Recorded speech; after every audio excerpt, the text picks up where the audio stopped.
हमारे इलाके को राठ बोलकर, हमको राठी बोल के जो प्रताड़ना मिलती थी वो भी यादें जुड़ी हुई हैं। वापस आने का मकसद राजनीति बिल्कुल नहीं था, समाज से बदला लेने की भावना में थी। कांग्रेस की जो वर्तमान स्थिति है हमारे प्रदेश में, क्या कहेंगे आप इस बारे में? कितने संतुष्ट हैं आप? एक गढ़वाली मिसाल उन्होंने कहा कि दीदी कन बोल देने की 12 साले नो नील घरबार समाधे और 12 साल नो नाला राजपाट समाज। मैं भी रोया, वो भी रो रहा था, उसके भी आंसू आ रहे थे। मैं भी रोया उसके साथ, बहुत रोया, बहुत प्यार किया मैंने उसको। मुझे ग्लानि हुई कि मैंने इसको गलत मार दिया है। आप साफ सुथरी इतनी आपकी छवि है, कभी बीजेपी ने आपको बुलाया नहीं? जैसे एक बार हमने पेट्रोल का 5 रुपए नहीं दे पाए, कुछ पड़ता है साल में कि भाई जंगल में लकड़ी काट रही, ऐसा नियम पहले से था कि 5 रुपए पेट्रोल को देना है, तो हम नहीं दे पाए। मुझे गाँव से बहुत प्रेम था, अपने गाँव से, अपने इलाके से बहुत प्रेम था, अपने लोगों से बहुत प्रेम था। कांग्रेस के बड़े लीडर्स हैं, उनका आपने देखा होगा राम मंदिर के टाइम भी ऐसे वक्तव्य आ जाते हैं कि जो एक एक धर्म विशेष के लिए उनका वो नहीं जाते हैं, राम सेतु हो। तुतरी फंसे, चकुली फंसे, तुतियो फंसे कहा जाए, छोड़-बड़े हम उन्हें देखिए, हम भी फंसेगा बाबा ये पाया जाए। कांग्रेस किसी को नस्लवाद के आधार पर अपना पराया नहीं मानती, जाति के आधार पर किसी को अपना पराया नहीं मानती, धर्म के आधार पर किसी को अपना पराया नहीं मानती। ये अलग बात है कि भारतीय जनता पार्टी ने हम पर ये तोहमत लगा दी है कि ये एक पक्ष की पार्टी है। इसमें शक है कि मैं हिंदू हूँ? नहीं। कोई शक नहीं ना? अब अगर आप मुझे कहें, जोर से आप मुझे बोलें कि आप बोलो कि मैं हिंदू हूँ। अगर आप मुझे ये कहें कि बोलो कि मैं हिंदू हूँ, तो मैं क्या कहूँगा? कांग्रेस को मत छोड़ना, कांग्रेस ने देश को आज़ाद किया। आज हम जो कुछ हैं कांग्रेस की बदौलत है। इसी बात पे सर एक चीज़ मैं और आगे आ रही हूँ। अभी जो है वो वक़्त अमेंडमेंट बिल आया है, तो उसमें ये देखने को मिला, पहले तो मैं ये जानना चाहूँगी क्या वो सही था या नहीं? दूसरा ये है कि सर कांग्रेस ने उसमें एक तरफ से उसके विरोध में वोट किया है। और ये नीचा दिखा के हमारे पास ताकत है और हम कानून बना के तुम्हारी ज़मीन ले लेंगे, ये गलत है। कोई भी नेता यहाँ आएगा भगवान बनने की कोशिश करेगा, हम उसका विरोध करेंगे। ये और उसके बाद मोदी जी का कार्यक्रम हो गया रद्द। भ्रष्टाचार चरम पे है। उत्तराखंड का व्यक्ति भ्रष्टाचार के दबाव में दबकर जान जाने की स्थिति है, त्राहिमाम त्राहिमाम कर रहा है। लेकिन सरकार को ये लग रहा है कि कहाँ से आए पैसा, कहाँ से आए पैसा, कहाँ से आए पैसा, पैसा पैसा पैसा पैसा पैसा हो रहा है। धन सिंह रावत जी के संबंधों की जांच उन प्रमोटरों से होनी चाहिए कि इनके आपस में क्या संबंध थी। मेरे पास तो कुछ पुख्ता जानकारियां भी हैं।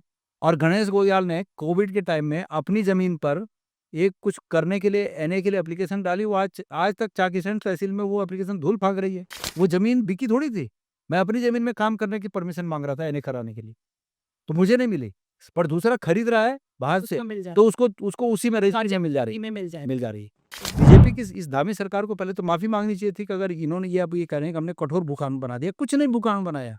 जो अधिकार डीएम को था वो अब सीएम को हो गया। कांग्रेस में अगर कोई साफ-सुथरा नेता है अभी तक, तो आपका सबसे ऊपर नाम है लिस्ट पे। फिर भी सर आप अपने विधानसभा क्षेत्र में नहीं जीत पा रहे हैं।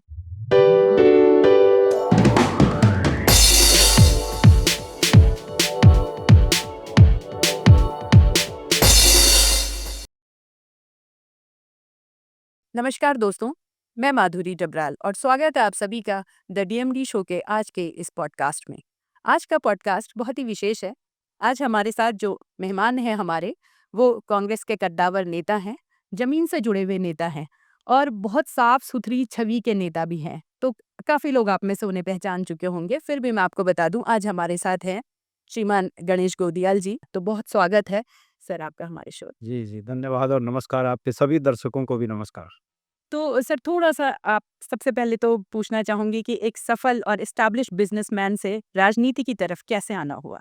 पता नहीं आपका प्रोग्राम कितना, आपके पास टाइम है कि कितना दिखा सकते हैं। नहीं, आप बोलिए। लेकिन अनुभवों का एनसाइक्लोपीडिया हुई, ये तो कह सकता हूँ। सर इसीलिए आपके तो बैठने बात ये है कि आपने जो प्रश्न किया कि ये ठीक-ठाक काम-धंधे वाला आदमी यहाँ कैसे आ गया? मैं ये मानता हूँ कि हमारी इच्छा कुछ भी हो और नियति को क्या पसंद है, क्या उसकी इच्छा है, ये इस पर बहुत निर्भर करता है। ये सच है कि बचपन में बहुत गरीबी थी। मतलब उसको किसी दिन जीवनी लिखी जाएगी, तो फिर उसको बयाँ करूँगा कि किस तरह की गरीबी थी। लेकिन जीवनी लिखने का अधिकार भी सफल लोगों को होता है। एक असफल व्यक्ति की जीवनी को कोई नहीं पढ़ता, सही बात। लेकिन एक सफल व्यक्ति की जीवनी को बहुत पढ़ना चाहते हैं, और कितने लोग पढ़ना चाहते हैं, ये इस पर निर्भर करता है कि वो कितना सफल था। बिल्कुल। तो अगर मैं सफल हुआ, मैं अभी सफल नहीं हूँ, मैं अपने को सफल नहीं मानता, लेकिन मैं सफल हुआ, तो मैं जीवनी लिखूँगा और उसका शीर्षक मुझे एक किताब का शीर्षक बहुत पसंद आया, जिसका जो एक पॉलिटिशियन थे पहले, उनकी किताब है नटवर सिंह जी कि one life is not enough, एक जीवन पूरा नहीं। तो मेरे भी बस कुछ इसी तरह की अरमान है कि शायद एक जीवन पूरा नहीं, पर टाइटल मैं कुछ और रखूँगा। आपने कहा कि कैसे हुआ? तो मैंने शुरुआत यहाँ से की कि गरीबी थी और मेरे पिताजी रेलवे में नौकरी करते थे, बम्बई में। जी। पर जो पहाड़ी हमारे लोगों में होता ही है, बस वो उसके शिकार हुए, उस आदत के शिकार हुए और परिवार बहुत ही दयनीय स्थिति में आ गया। अच्छा। लेकिन मुझे ऐसा लगता है कि मैं बचपन से ही हुनरदार था और सपने देखने वाला आदमी था। मैं सपने देखता था, बड़ा कैसे बने? पर ये भी था साथ-साथ में कि दूसरों की कीमत पर बड़ा नहीं बनना है, अपने साथ-साथ दूसरों को भी बड़ा करना है। मतलब सपना ही देखता था, मतलब उस समय तो हमारे राठ क्षेत्र में कोई ऐसा था भी नहीं कि मैं जिसको प्रेरणा स्रोत मानूँ। लेकिन फिर भी मैं ये सपना देखता था कि मैं यहाँ इतने लोगों को काम दे दूँ, इतने लोगों को रोज़गार दे दूँ, सबका अच्छा हो, मेरा भी अच्छा हो। अपने लिए एक ख्वाहिश होती थी कि हाँ, लोग बोलें कि ये अच्छा है, ये बहुत अच्छा कर रहा है। जब हमारे घर के मेरी ताई, अन्य भाई-बहनों में मुझे पुचकारते थे कि गणेश बहुत अच्छा लड़का है, तो मेरी और ख्वाहिश होती थी कि मैं और अच्छा काम करूँ, ताकि ये बोलें कि और अच्छा है। तो ये अच्छा होने की ख्वाहिश तब से जागी। तो मैं 8वीं पास करके मैं बम्बई गया। बम्बई गया तो मेरे पिताजी ने वहाँ एक स्कूल में मुझे एडमिशन दिलाया। वो हम लोग एक स्थान है घाटकोपर रहते थे और वो स्कूल जो है वो भांडुप में था। घाटकोपर जहाँ हम रहते थे, वहाँ से उस अ, रेलवे स्टेशन करीब 40 मिनट था और जहाँ भांडुप में रेलवे स्टेशन से उतरना है, लोकल ट्रेन चलती है वहाँ। जी। तो भांडुप रेलवे स्टेशन से स्कूल भी करीब 35 मिनट था। तो अच्छा। उतना ज़्यादा समय लगता था, फिर ट्रेन में भी समय लगता था। चूँकि उस स्कूल में आराम से एडमिशन मिल गया, हिंदी मीडियम का स्कूल था, आराम से एडमिशन मिल गया, तो इसलिए मुझे वहाँ एडमिशन मिल गया। तो मैं सुबह जाता था और फिर दिन में वापस आता था। पर मैं हुनरदार था, तो मैंने स्कूल के रहते हुए ये किया कि मैं कुछ काम भी करूँ, साथ-साथ। साथ-साथ कुछ काम करूँ ताकि कुछ पैसे बन पड़े, कुछ पैसे निकलें। तो मैंने केले बेचने का काम शुरू किया।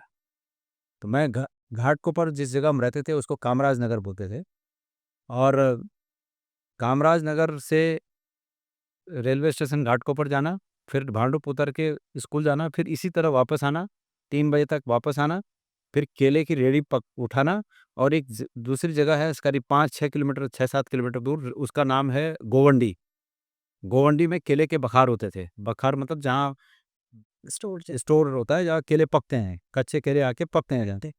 उस बखार से 2 पार्टी केले भरना रोज़, ये रोज़ की दिनचर्या थी मेरी। अच्छा, मतलब बिज़नेस आपका यहीं से शुरू हो बस यहाँ से शुरू हुआ, 2 पार्टी केले भरना, 2 पार्टी का मतलब 44 दर्जन और 5 बजे तक मैं चेंबूर स्टेशन के एक चेंबूर नाका बोलते हैं, वो चेंबूर नाके पे आके केले बेचना शुरू करता था। मेरे साथ और भी लोग थे वहाँ, मतलब जो अगल-बगल, एक मधु सेठ बोलते थे एक को, एक अकबर भाई था जो मेरे साथ और भी केले वाले थे। तो हम केले बेचते थे, पर मैं कम रखता था क्योंकि मेरे को एक दिन जितना बिका उतना ही बेचना है, फिर घर चले जाना है।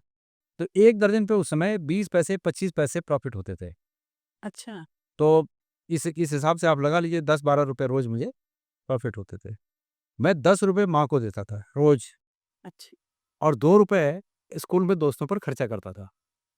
वो आदत भी आपकी तब से ही थी। हाँ, वो पहले बचपन से मतलब बचपन से। ऐसा कि औरों का भी करना है। मैंने कहा ना कि अपना ही भला नहीं कोई करना है, नहीं। औरों का भी होना चाहिए। तो 2 रुपए दोस्तों पे खर्चा करता था। तो मैं बचपन में दिखने में ठीक-ठाक था। सर आज भी ठीक है। अब पता नहीं अब तो कैसे, पर पहले ठीक-ठाक था और मैं स्कूल से दूर रहता था। जहाँ रहता था वो झोपड़पट्टी थी। उस झोपड़े का नाम था 19, मतलब झोपड़े का नंबर था 19/134 कामराज नगर। तो एड्रेस से लोगों को लगता था कि ये कोई बंगले का एड्रेस होगा। बच्चों को लगता था ये बंगले का एड्रेस होगा और ₹2, ₹1.5, ₹1 रोज़ खर्चा करता था, तो सबको लगता था 1 करोड़पति का लड़का है और ये एड्रेस बंगले का ही एड्रेस होगा। तो चला ऐसा। उसके बाद तो मतलब का मेरे पिताजी ने मुझे रेलवे में लगा लिया था, अच्छा। पर मैंने नहीं किया। मुझे ऐसा लगा कि उनके पीछे हमने 100 रुपये का नोट नहीं देखा कभी। जो कभी किसी के हाथ पे 100 रुपये का नोट दिख जाए, तो हमको लगता था ये कितना भाग्यशाली होगा, इसके हाथ में 100 रुपया है। तो मुझे लगता था नहीं करनी ये नौकरी, जिसमें रेलवे में अब तनख्वाह अच्छी भी हैं। उस सन समय पहले नहीं थी। सन 70-75 के आसपास की अगर मैं बात करूँ तो रेलवे में तनख्वाह बहुत कम थी। वो भी क्लास फोर्थ के कर्मचारी थे, तो वैसे ही तनख्वाह कम होती। तो मेरे को मतलब एक वो जैसा हो गया कि नहीं, ये नौकरी नहीं करनी, मैंने नहीं किया। ये तो किले बेचने के बाद की बात है, जो मैं नौकरी लगा, वो बाद की बात है। तो इस पर मुझे वहाँ गाँव की याद आती थी कि मुझे गाँव में कुछ करना है। अच्छा। उसके साथ कई यादें जुड़ी हैं, गाँव से कई यादें जुड़ी हैं। हमको हमारे इलाके को राठ बोल के और हमको राठी बोल के जो प्रताड़ना मिलती थी, वो भी यादें जुड़ी हुई हैं। राठ का मतलब कि बहुत बैकवर्ड। बैकवर्ड लोग, राठी मतलब बैकवर्ड लोग, राठ मतलब बैकवर्ड इलाका। तो वो प्रताड़नाएँ मेरे ज़ेहन में यादें ज़िंदा थी। तो मुझे लगता है और भी बहुत सी बातें हैं। वापस आने का मकसद राजनीति बिल्कुल नहीं था, समाज से बदला लेने की भावना भी थी। अ, बदला किस तरह का? हाँ, वो एक बहुत इम्पोर्टेंट चीज़ है, जिसको कि रेखांकित किया जाना बहुत आवश्यक है। ऐसा है, मैंने कहा वो गरीबी थी, तो एक बार जून के महीने की बात है, मेरे पिताजी ने जो हमारे हल लगाते थे, उनका पैसा नहीं दिया होगा, अच्छा। तो उन्होंने हल छोड़ दिया। लोगों का कोदा बोना था। मेरी उम्र 12 बरस थी, 13 बरस थी। तो मैं एक दिन पानी के लिए गया था, वो तब नल-वल तो होते नहीं थे, नौले होते थे। तो नौले में पानी भर रहा था, तो मेरी 2 बूढ़ियाँ आपस में बातचीत कर रही थी। वो कह रही थी कि एक गढ़वाली मिसाल उन्होंने कहा कि दीदी कन बोल देना कि 12 साले नो निल घरबार संभाले और 12 साल नो नाला राजपाट संभाल। और मुझे वो जब सुनाई दिया कि 12 साल के लड़के ने राजपाट संभाला, तो मुझे अपने हाथों पे ग्लानि थी कि उसने राजपाट संभाला और मैं 13 साल का हो गया, हल नहीं लगा पाया। मुझे बड़ी ग्लानि हुई है अपने पे। तो जो हमारा हल लगाते थे, हमारे पास बैल थे अपने, पर वो जुआ, लाट, वो जो हल होता है, वो उनका ही था। तो उन्होंने पैसे नहीं मिलने के कारण नहीं लगाया। तो मैं घर आया, मेरे दादा के टाइम के ऊपर काकर रखे हुए थे, लाट, जुआ, सब कुछ। मतलब वो जो होता है हल लगाने का, वो मैंने निकाला। और गाँव में अल्मोड़ा होता है, मतलब चौके के नीचे बहुत जमा होता है, एक घास होती है अल्मोड़ा। वो अल्मोड़े से उसको साफ किया और वो नाड़े निसुड़े ठीक-ठाक किए और उसको फिट किया।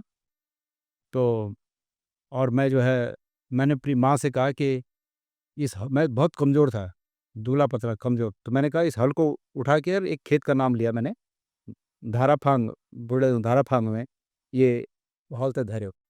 तो मेरी माँ ने मुझे कहा कि तू लगाएगा हल, तेरे बस का है हल लगाना? मतलब मुझे लगा कि मेरी तौहीन कर दी मेरी माँ ने, मुझे बहुत गुस्सा आया। मैंने कहा मैं सिर फोड़ दूँगा, ये हल को जितना बोल रहा हूँ उतना कर, उधर रख, हल उधर रख। तो मेरी माँ ने वो हल रख दिया। दूसरे दिन मैं वो हल को लेके, मतलब बैलों को लेके गया।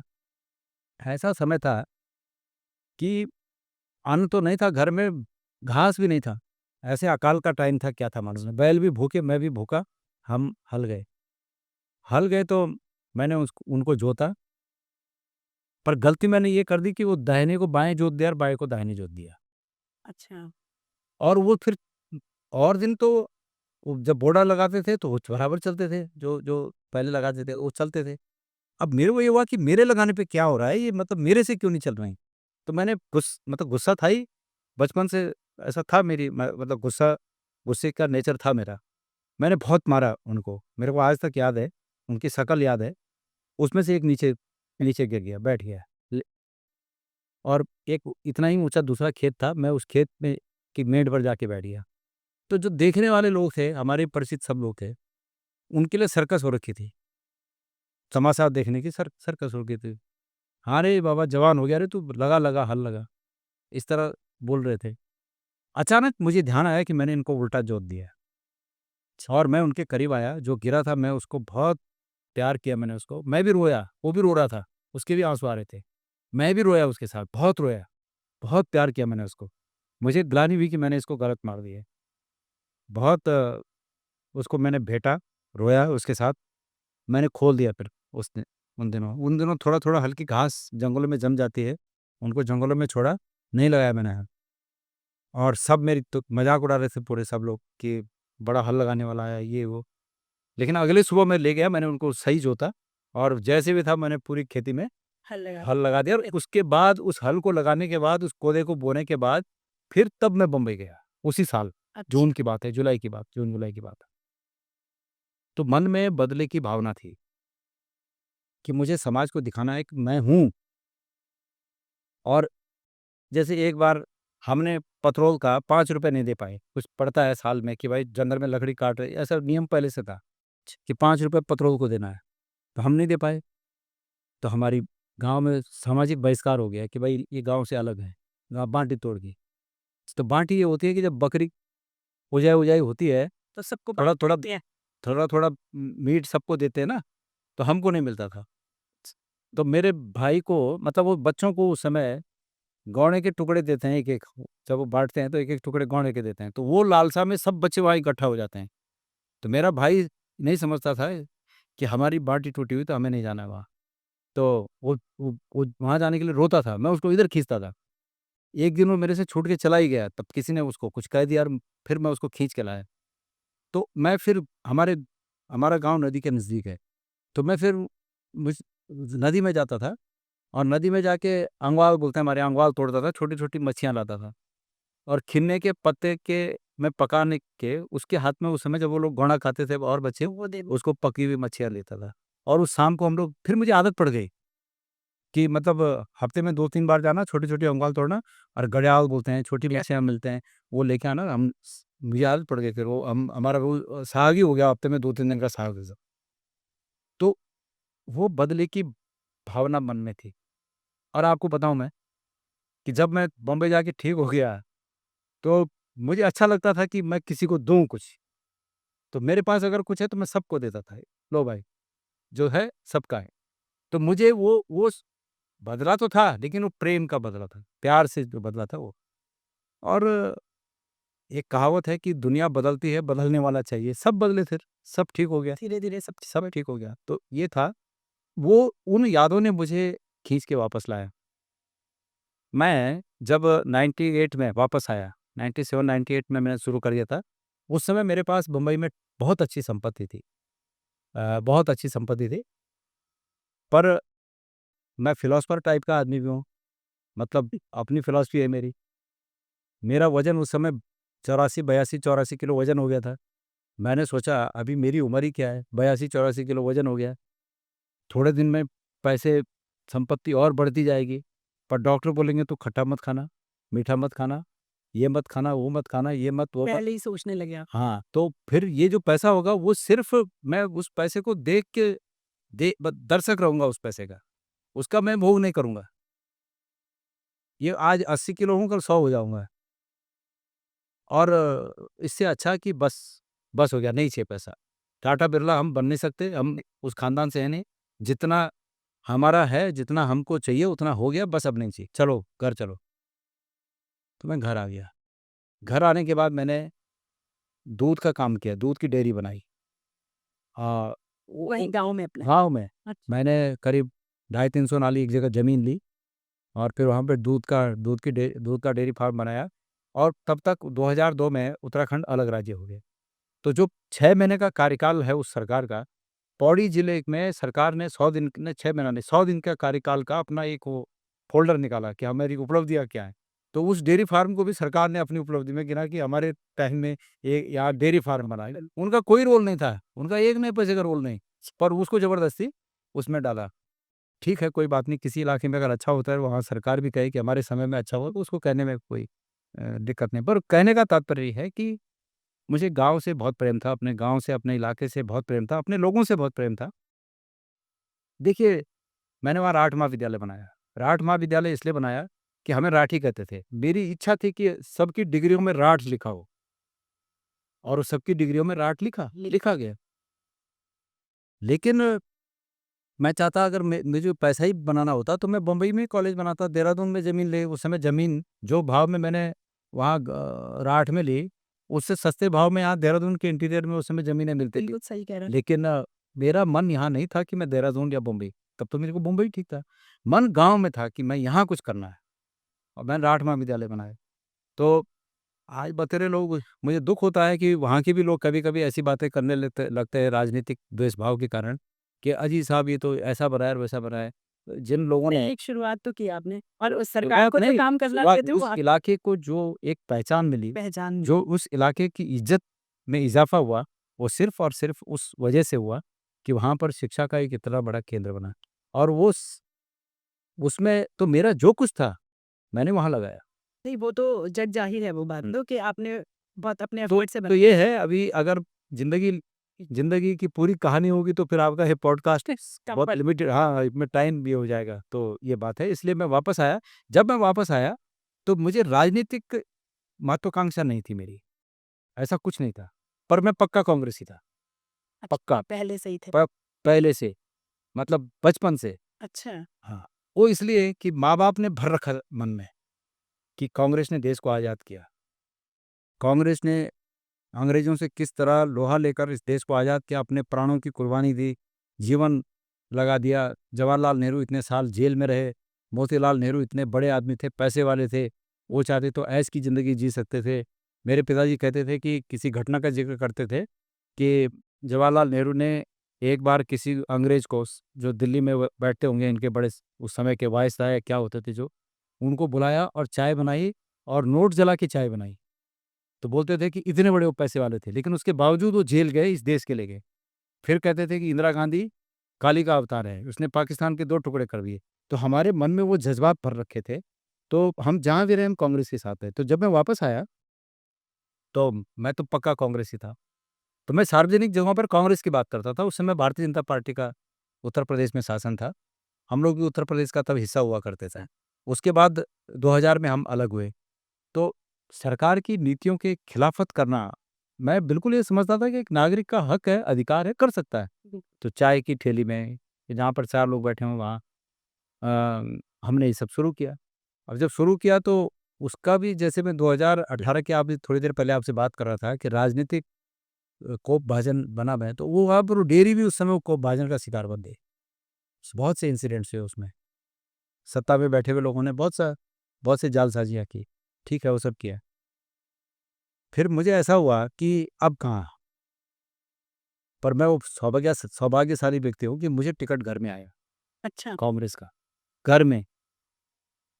और निस्संदेह इसमें कोई शक नहीं कि उस टिकट को घर में आने के लिए वो जो भगवान ने निमित्त बनाया, वो सतपाल महाराज जी थे। तो सतपाल महाराज जी उस कॉलेज के कार्यक्रम में एक दिन आए थे, तो शायद उन्होंने महसूस किया कि यार इसको टिकट मिलेगा तो शायद ये जीत सकता है।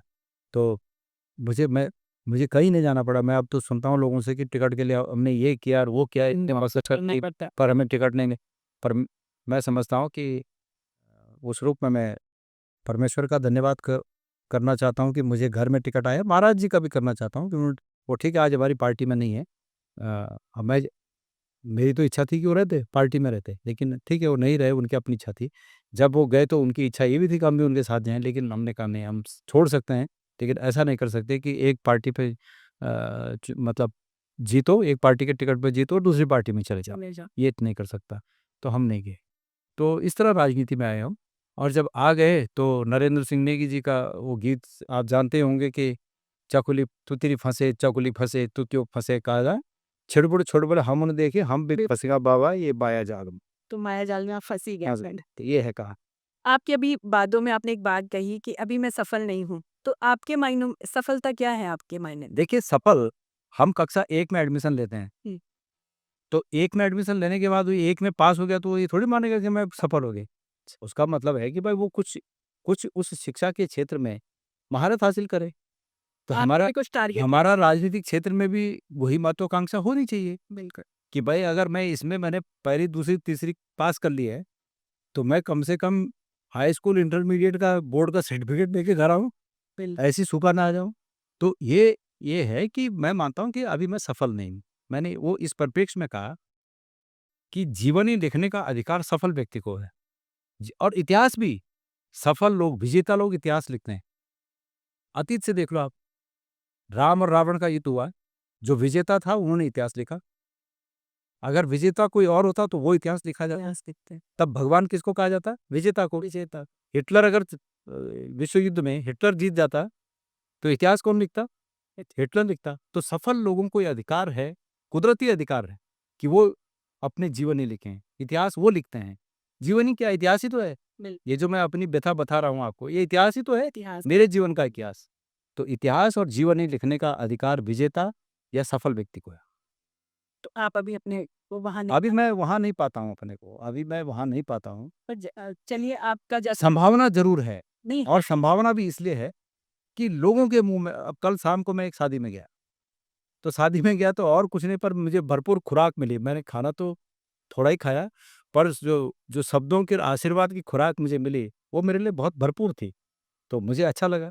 सब होता ही है, एक ये टॉनिक है एक।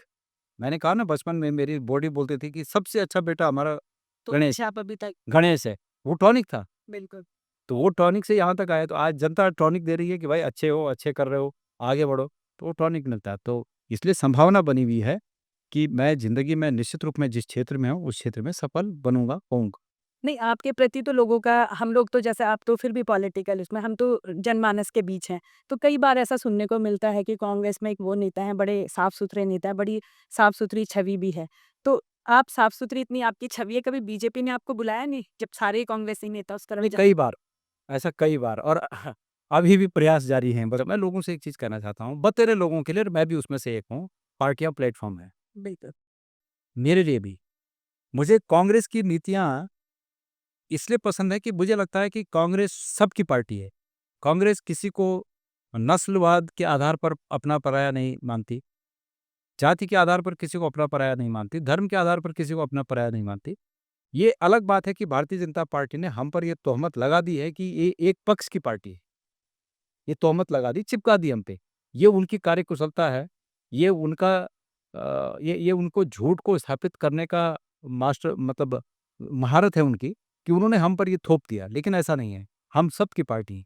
पर ऐसा थोपा भी नहीं गया। आप जनरली देखेंगे तो जो कांग्रेस के बड़े लीडर्स हैं, उनका आपने देखा होगा राम मंदिर के टाइम भी ऐसे वक्तव्य आ जाते हैं कि जो एक मतलब एक धर्म विशेष के लिए उनका वो नहीं जाते हैं, राम सेतु हो मेरी या बात कुंभ सुनिए, कुंभ की बातों पे मेरी डुबकी बात लगाने सुनिए, वाली मेरी बात। बात सुनिए, मैं अयोध्या में राम मंदिर के दर्शन करने कई बार गया, लेकिन जब से नया मंदिर बना मैं नहीं गया। तो इसका मतलब ये थोड़ी है कि मैं राम को नहीं मानता। नहीं, मेरा ये लेकिन कहना मेरी है बात सुनिए, पब्लिकली उनके वो प्लेटफ़ॉर्म मैं में नेता ऐसे मैं उन नेताओं के लिए बोल रहा हूँ जिनकी आप चर्चा कर रहे हैं। उन नेताओं का भी यही था पक्ष, जो मैं कह रहा हूँ, कि भई वो कई बार गए, पर इसके बाद नहीं गए। और इसका मतलब ये नहीं है कि, इसका अर्थ ये नहीं कि वो राम को नहीं मानते। इसका अर्थ ये है कि जिस दिन भगवान ने हमें बुलाया, जिस दिन मेरी इच्छा में हुआ कि वहाँ जाना है, हम जाएँगे। पहले भी गए, अभी भी जाएँगे। पर ये किसी के राजनीतिक उसको तुष्ट करने के लिए, जो उनकी राजनीतिक किसी का अहम है, उस किसी नेता के राजनीतिक अहम को तुष्ट करने के लिए मैं बोलूँ कि हाँ, मैं भी तेरे साथ हो गया, ये मुझे पसंद नहीं है। तो आपको ये क्यों दिखता है कि कांग्रेस का कोई नेता नहीं गया? आपको ये दिखना चाहिए कि भारतीय जनता पार्टी के बड़े नेताओं ने उसको अपना राजनीतिक अहम बनाया, और दूसरों को वहाँ आने पर नीचता मतलब ये दिखाया कि तुम छोटे हो, हमने बोला तब तुम आए। ये भावना जो है ना, देखिए मेरी बात सुनिए, इसमें शक है कि मैं हिंदू हूँ? नहीं, कोई शक नहीं ना? अब अगर आप मुझे कहें, ज़ोर से आप मुझे बोलें कि आप बोलो कि मैं हिंदू हूँ, अगर आप मुझे ये कहें कि बोलो कि मैं हिंदू हूँ, तो मैं क्या कहूँगा? मैं क्या कहूँगा? मैं नहीं बोलता। मैं मेरी मर्ज़ी का हिंदू हूँ, तुम्हारे बोलने से थोड़ी हिंदू हूँ। यही कहूँगा ना? बस वही बात है राम मंदिर के दर्शन की, कि मतलब बीजेपी वाले बोले कि आओ, और तब हम बोलें कि हाँ, हम आए, और तब वो बोले कि देखो हमने इनको नीचा दिखा दिया। तो ये भावना ठीक नहीं है। और जैसे हाँ, कुंभ में डुबकी लगाने के लिए भी बोला गया था कि वहाँ डुबकी लगा के क्या मेरी बात सुनो, हम रोज़ डुबकी लगा रहे हैं यहाँ गंगा में, उसका कोई वो गंगा नहीं है? गंगा का कैचमेंट इलाका, हम तो वो सौभाग्यशाली लोग हैं कि हम गंगा जल पीते हैं, गंगा जल से नहाते हैं, गंगा जल में डुबकी लगाते हैं रोज़। बिल्कुल। हम वो सौभाग्यशाली लोग हैं। पूरी गंगा का कैचमेंट इलाका पूरा गढ़वाल है। अब हम रोज़ वहाँ गंगा जल से नहा रहे हैं। एक क्या भारतीय जनता पार्टी के लोग इस बात को नहीं मानते हैं कि मन चंगा तो कटौती में गंगा? वो नकारें इस बात को कि ये बात सही नहीं है। तो हमारा मन चंगा है, इसलिए हम रोज़ जो नहाते हैं हम उसको गंगा जल ही मानते हैं, गंगा जल ही है। तो हमें तो कोई, और जिस दिन ऐसी वक़्त नौबत आएगी, जिस दिन ऐसा वक़्त आएगा कि हमें लगेगा कि हमें जाना चाहिए वहाँ, हम हाँ, जाएँगे। कोई देखिए, मेरा तो जहाँ तक पर्सनल मामला है, मैं तो ये मानता हूँ कि धार्मिक आस्था के जो पर्व हैं, लोग उनमें जाते हैं, अच्छी बात है। हमें मौका मिले, हमें भी जाना चाहिए। वहाँ तक नहीं जाते हैं तो हम अपने शिवालयों के जो संगम होते हैं, उन संगमों में डुबकी लगा लेते हैं। तो वो हमारे शिवालयों के संगम बनारस इलाहाबाद का जो संगम है, इलाहाबाद के संगम से कोई कम नहीं है, या वो भी गंगा का ही, मतलब गंगा वहीं से तो बन के आ रही है। तो ये तो मन की शांति है। किसी को इलाहाबाद जाके शांति मिल रही है, किसी को हरिद्वार में मिल जा रही है, हमारे जैसे आदमी को पैठानी के संगम में ही शांति मिल जा रही है। तो ये तो मन के ऊपर है। और मैं आपको बताऊं, मैं यकीन के साथ कह सकता हूं कि परमात्मा के जितना करीब मैं पैठानी में डुबकी लगाने वाला आदमी, पैठानी के इंद्रेश्वर महादेव के संगम में डुबकी लगाने वाला आदमी परमात्मा के जितने करीब मैं अपने को पाता हूँ, मुझे शक है इस बात का कि गंगा में बड़े टीवी शो के साथ, ताम-झाम के साथ डुबकी लगाने वाले लोग भगवान से उतना करीब अपने को पाते हों, मुझे शक है इस बात में। तो ये बात है। नहीं, दरअसल आपने बोला ना कि कांग्रेस को उन्होंने एक पार्टी इस तरह से घोषित कर दिया, तो वो उन्होंने चिपकाया। लेकिन किसी देखिए मेरी बात सुनिए, मेरे सामने कोई किसी धर्म का हो, उसके साथ अन्याय हो रहा होगा, बोलेंगे तो मैं चुप नहीं रह सकता। ये कांग्रेस की मूल प्रवृत्ति है। ये कांग्रेसी होने की मूल प्रवृत्ति है। और भारतीय जनता पार्टी का मन से कर्मठ कार्यकर्ता होने का मतलब ये है कि उसको उसको उन तथाकथित विधाओं में पारंगत होना पड़ेगा, जो दकियानुसी और समाज को विघटित करने वाले तरह के होते हैं। उनमें उसको पारंगत होना पड़ेगा, तब वो बीजेपी का बहुत करीबी आदमी हो सकता है, बीजेपी में आगे बढ़ सकता है। तो हमारी हमारी पहले से ही, मैंने कहा ना कि मेरे पिताजी को कांग्रेस से क्या लेना था? पर वो कहते थे कि भाई कांग्रेस ने देश को आज़ाद किया। मैंने बोला कि उनको एक गलत आदत लग गई थी, जो हमारे पूरे पहाड़ी समाज को आज आज भी खोखला कर रही है। वो आदत ज़रूर लग गई थी, लेकिन वो बड़े सामाजिक आदमी थे। मैंने बम्बई में 2 तरह के दृश्य देखे हैं। मैंने मेरे पिताजी की वो इज़्ज़त भी देखी है बम्बई में कि जिस तरफ चले जाएँ, जिस घर में चले जाएँ, लोगों को लगता था भगवान आ गया। और वो भी दृश्य देखा है उस आदत के बाद कि जहाँ चले जाएँ, गली में लोग दरवाज़ा बंद कर दें कि कहीं मुसीबत घर ना आ जाए। दोनों दृश्य देखे हैं। तो सवाल ये है कि वो सामाजिक आदमी थे। वो ठीक है, वो आदत से ही वो हो गए, लेकिन सामाजिक आदमी थे। तो वो कहते थे कि भाई कांग्रेस कांग्रेस को मत छोड़ना, कांग्रेस ने देश को आज़ाद किया। आज हम जो कुछ हैं कांग्रेस की बदौलत है। वो एक अपनी याद बताते थे मुझे कि पौड़ी से अंग्रेज़ जब चलता था चमोली की तरफ, हमारे गाँव होकर जाता था। पौड़ी का कलेक्टर रहा होगा और बाकी क्या होगा वहाँ उस समय, उनके बचपन के दिनों की बात है।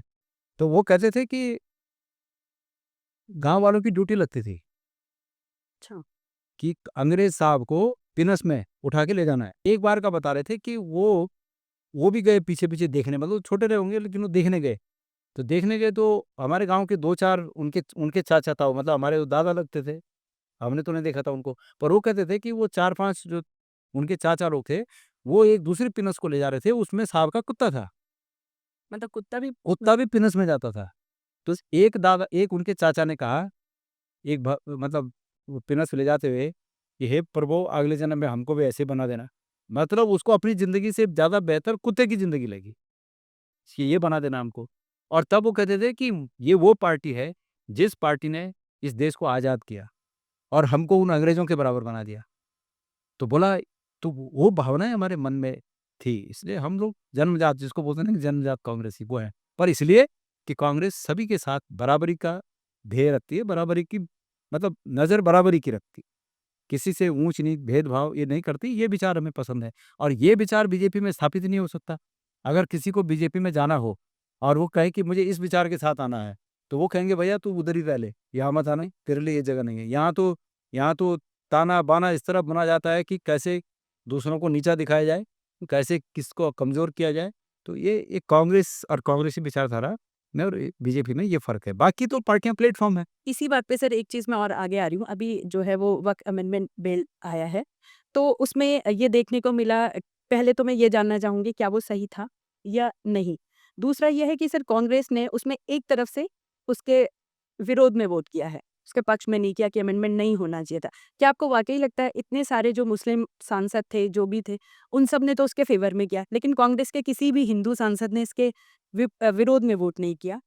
तो एक ये भी इससे नहीं, उम्मीद आ रहा है कि आपको क्या मुझे लगता है मुझे ऐसा लगता है कि उसके विरोध में, मतलब इस वक्फ बिल के कांग्रेस और विपक्ष के जितने भी सांसद थे सबने इसके विरोध में वोट किया कि ये वक्फ बिल नहीं आना चाहिए, पास नहीं होना चाहिए। आपको लगता है सर कि नहीं होना मुझे ऐसा लगता है कि निश्चित रूप में ये भी वही बात है जो मैंने पहले कहा कैसे? कि ये इसलिए किया जा रहा है कि किसी एक तबके को नीचा दिखाना है, इसके अलावा कुछ नहीं। पर सर मेरी बात सुनिए, था, मेरी बात चल सुनिए, रहा जो ये था, संपत्ति है, जो ये संपत्ति है, जो ये संपत्ति है, अतीत से लेके अब तक क्या सरकारों ने दी है? क्या सरकारों ने दी है ये संपत्ति? ऐसा तो नहीं है। संपत्ति किसने दी है? वक्फ को। वक्फ को संपत्ति उस धर्म के अनुयायियों ने स्वेच्छा से दी है कि भाई हम ये संपत्ति, मैंने जो सुना है उसमें ऐसा होता है कि जिसका कोई नहीं होता है वो अपनी संपत्ति वक्फ को दे देता है। ऐसा ऐसे ही है। तो वो वही संपत्तियां हैं। इसी तरह हैं ये, जिस तरह मैं बद्रीनाथ केदारनाथ समिति का अध्यक्ष था। बिल्कुल। मेरे पास एक दिन एक सज्जन आए, उन्होंने कहा कि मैं अपनी संपत्ति बद्रीनाथ समिति को दान देना चाहता हूँ। तो मैंने पहले उनका बैकग्राउंड देखा कि कहीं ये परिवार से झगड़ा करके तो नहीं कर रहे हैं, क्या है? मैंने उनको पूछा, उन्होंने कहा मेरा कोई नहीं है, न पत्नी है, न बच्चे हैं, कुछ नहीं है। और मेरे पास जो संपत्ति थी, मेरे रिश्तेदारों में उसके लिए झगड़े मचे हुए हैं। थोड़ा-थोड़ा तो मैंने सबको बाँट दिया। अब मेरे पास एक घर है और इस घर के लिए वो झगड़ा कर रहे हैं इस घर के लिए कि एक बोल रहा है मेरे को मिलेगा, दूसरा बोल रहा है मुझे मिलेगा। और तो मैंने इस बात को पहले समझा कि क्या इस घर के वो लोग जो झगड़ा आपस में उन्होंने कहा कि कर रहे हैं, क्या वो इस घर के स्वाभाविक हकदार हैं क्या? और मुझे लगा कि नहीं है, वो दूर के रिश्तेदार हैं उनके और वो इस घर के लिए झगड़ा सिर्फ़ लालच में कर रहे हैं। तो मैंने ये किया कि ठीक है, आप ये घर बद्रीनाथ टेम्पल कमेटी को दान दे दो और मैंने उसमें ऑर्डर पास किया कि इनके जीवन तक, जब तक ये जीवित रहेंगे, उनको जीवित रहने के लिए जो पैसे की आवश्यकता नहीं थी, लेकिन अ, वो पेंशनर थे, सरकारी डिपार्टमेंट से कहीं अच्छी पोस्ट से रिटायर हुए थे, पेंशनर थे, तो वो तो जीवन भर उनको मिलेगा। लेकिन मैंने उसमें ये आदेश किए कि आजीवन इनको एक असिस्टेंट और उस घर में एक कमरा, जब तक इनका जीवन है, ये यहीं रहेंगे। और हमने ऑफ़िस बना दिया उस बिल्डिंग के उस समय, यहीं इसी कर्नल रोड पे है। अच्छा। ऑफ़िस बना दिया। तो अब कोई सरकार बोले कि इसको तो हम अधिग्रहित कर रहे हैं, तो सरकार का क्या है उसमें? ये उसी तरह का मामला है। इससे बीजेपी को फ़ायदा होगा। इसलिए होगा कि हम इतने संकीर्ण हो गए हैं, हम इतने संकीर्ण हो गए, समाज इतना संकीर्ण हो गया कि वो अपने दुःख से दुखी नहीं है, दूसरे की खुशी से दुखी है कि दूसरा खुश क्यों हो रहा है। पर सर अगर हम अगर दूसरा दुखी हो जाए तो खुशी है फिर। पर सर अगर हम इसमें बीजेपी को भी ना लाएं, हम आपस में एक जनमानस की क्यों तरह ना लाएँ बीजेपी को? बीजेपी ने तो नहीं है, जैसे ये वर्क अमेंडमेंट बिल है, अभी आपने पीछे सुना होगा कि यहाँ पे भी काफ़ी सारी मज़ारें जो हैं वो तोड़ी गई कि कहीं भी जंगल में बना दी, कहीं कहीं बना दी हैं। तो आपको नहीं लगता कि ये एक एनक्रोचमेंट हो रहा है और धीरे-धीरे फिर कुछ टाइम के बाद फिर ये होगा कि ये मेरी बात सुनिए, संपत्ति है? मैं अनधिकृत रूप से बने हुए किसी भी निर्माण का विरोधी। अनधिकृत रूप से कोई भी निर्माण नहीं होना चाहिए। अगर किसी को मज़ार भी बनानी है, तो उसको उसकी परमिशन लेनी चाहिए। सरकार अगर उसमें परमिशन दे, कोई दिक्कत ना हो तो बने, अन्यथा ना बने। इसी तरह हमारी हमारी भी बात है। माना आपने चंद्र सिंह गढ़वाली जी का नाम सुना होगा। बिल्कुल। चंद्र सिंह गढ़वाली जी ने, वो चाहते तो कोटद्वार में सरकार से बोल सकते थे कि मेरा स्मारक यहाँ बनाना। पर उन्होंने कोदिया बगड़ में ऐसे 6 फुट चौड़ा और 10 फुट लंबी एक जगह ली कि यहाँ पर ही मेरा स्मारक बने और वहीं बना। ठीक है? लेकिन वो लीगल है ना, परमिशन ली गई उसकी। तो इसी तरह परमिशन लेके बने। जो इल्लीगल चीज़ें जो भी, चाहे मज़ार हो, चाहे मस्जिद हो, चाहे घर हो, चाहे ऑफ़िस हो, अगर वो इल्लीगल बनता है, तो निश्चित रूप में वो इल्लीगल की श्रेणी में आता है और सरकार फिर उस पर कभी न कभी कार्रवाई करेगी। तो मैं किसी इसका इसका पक्षधर नहीं हूँ कि कोई मतलब अनैतिक रूप में कुछ बने और उसको हम बोले कि सरकार ने क्यों तोड़ा। पर ये ज़रूर है कि सरकार इस नियत से किसी मज़ार को न छेड़े कि मतलब किसी को नीचा दिखाना है। अभी सरकार ने, मैं तो इसमें ज़्यादा मुखर इसलिए नहीं हुआ कि सरकार ने बहुत से मंदिर भी तोड़े। हमारे इलाकों में बहुत से मंदिर टूटे। लेकिन अगर सरकार का ये मकसद है कि भाई हम मज़ार हो, मस्जिद हो, चाहे मंदिर हो, अगर वो सार्वजनिक जगहों पर आड़े आ रहा है, तो हम उसको हटाएँगे। और हटा के जो लोग पूजा, अभी हमारे यहाँ तो मैं देख रहा हूँ, आप आपकी बैजरू गई?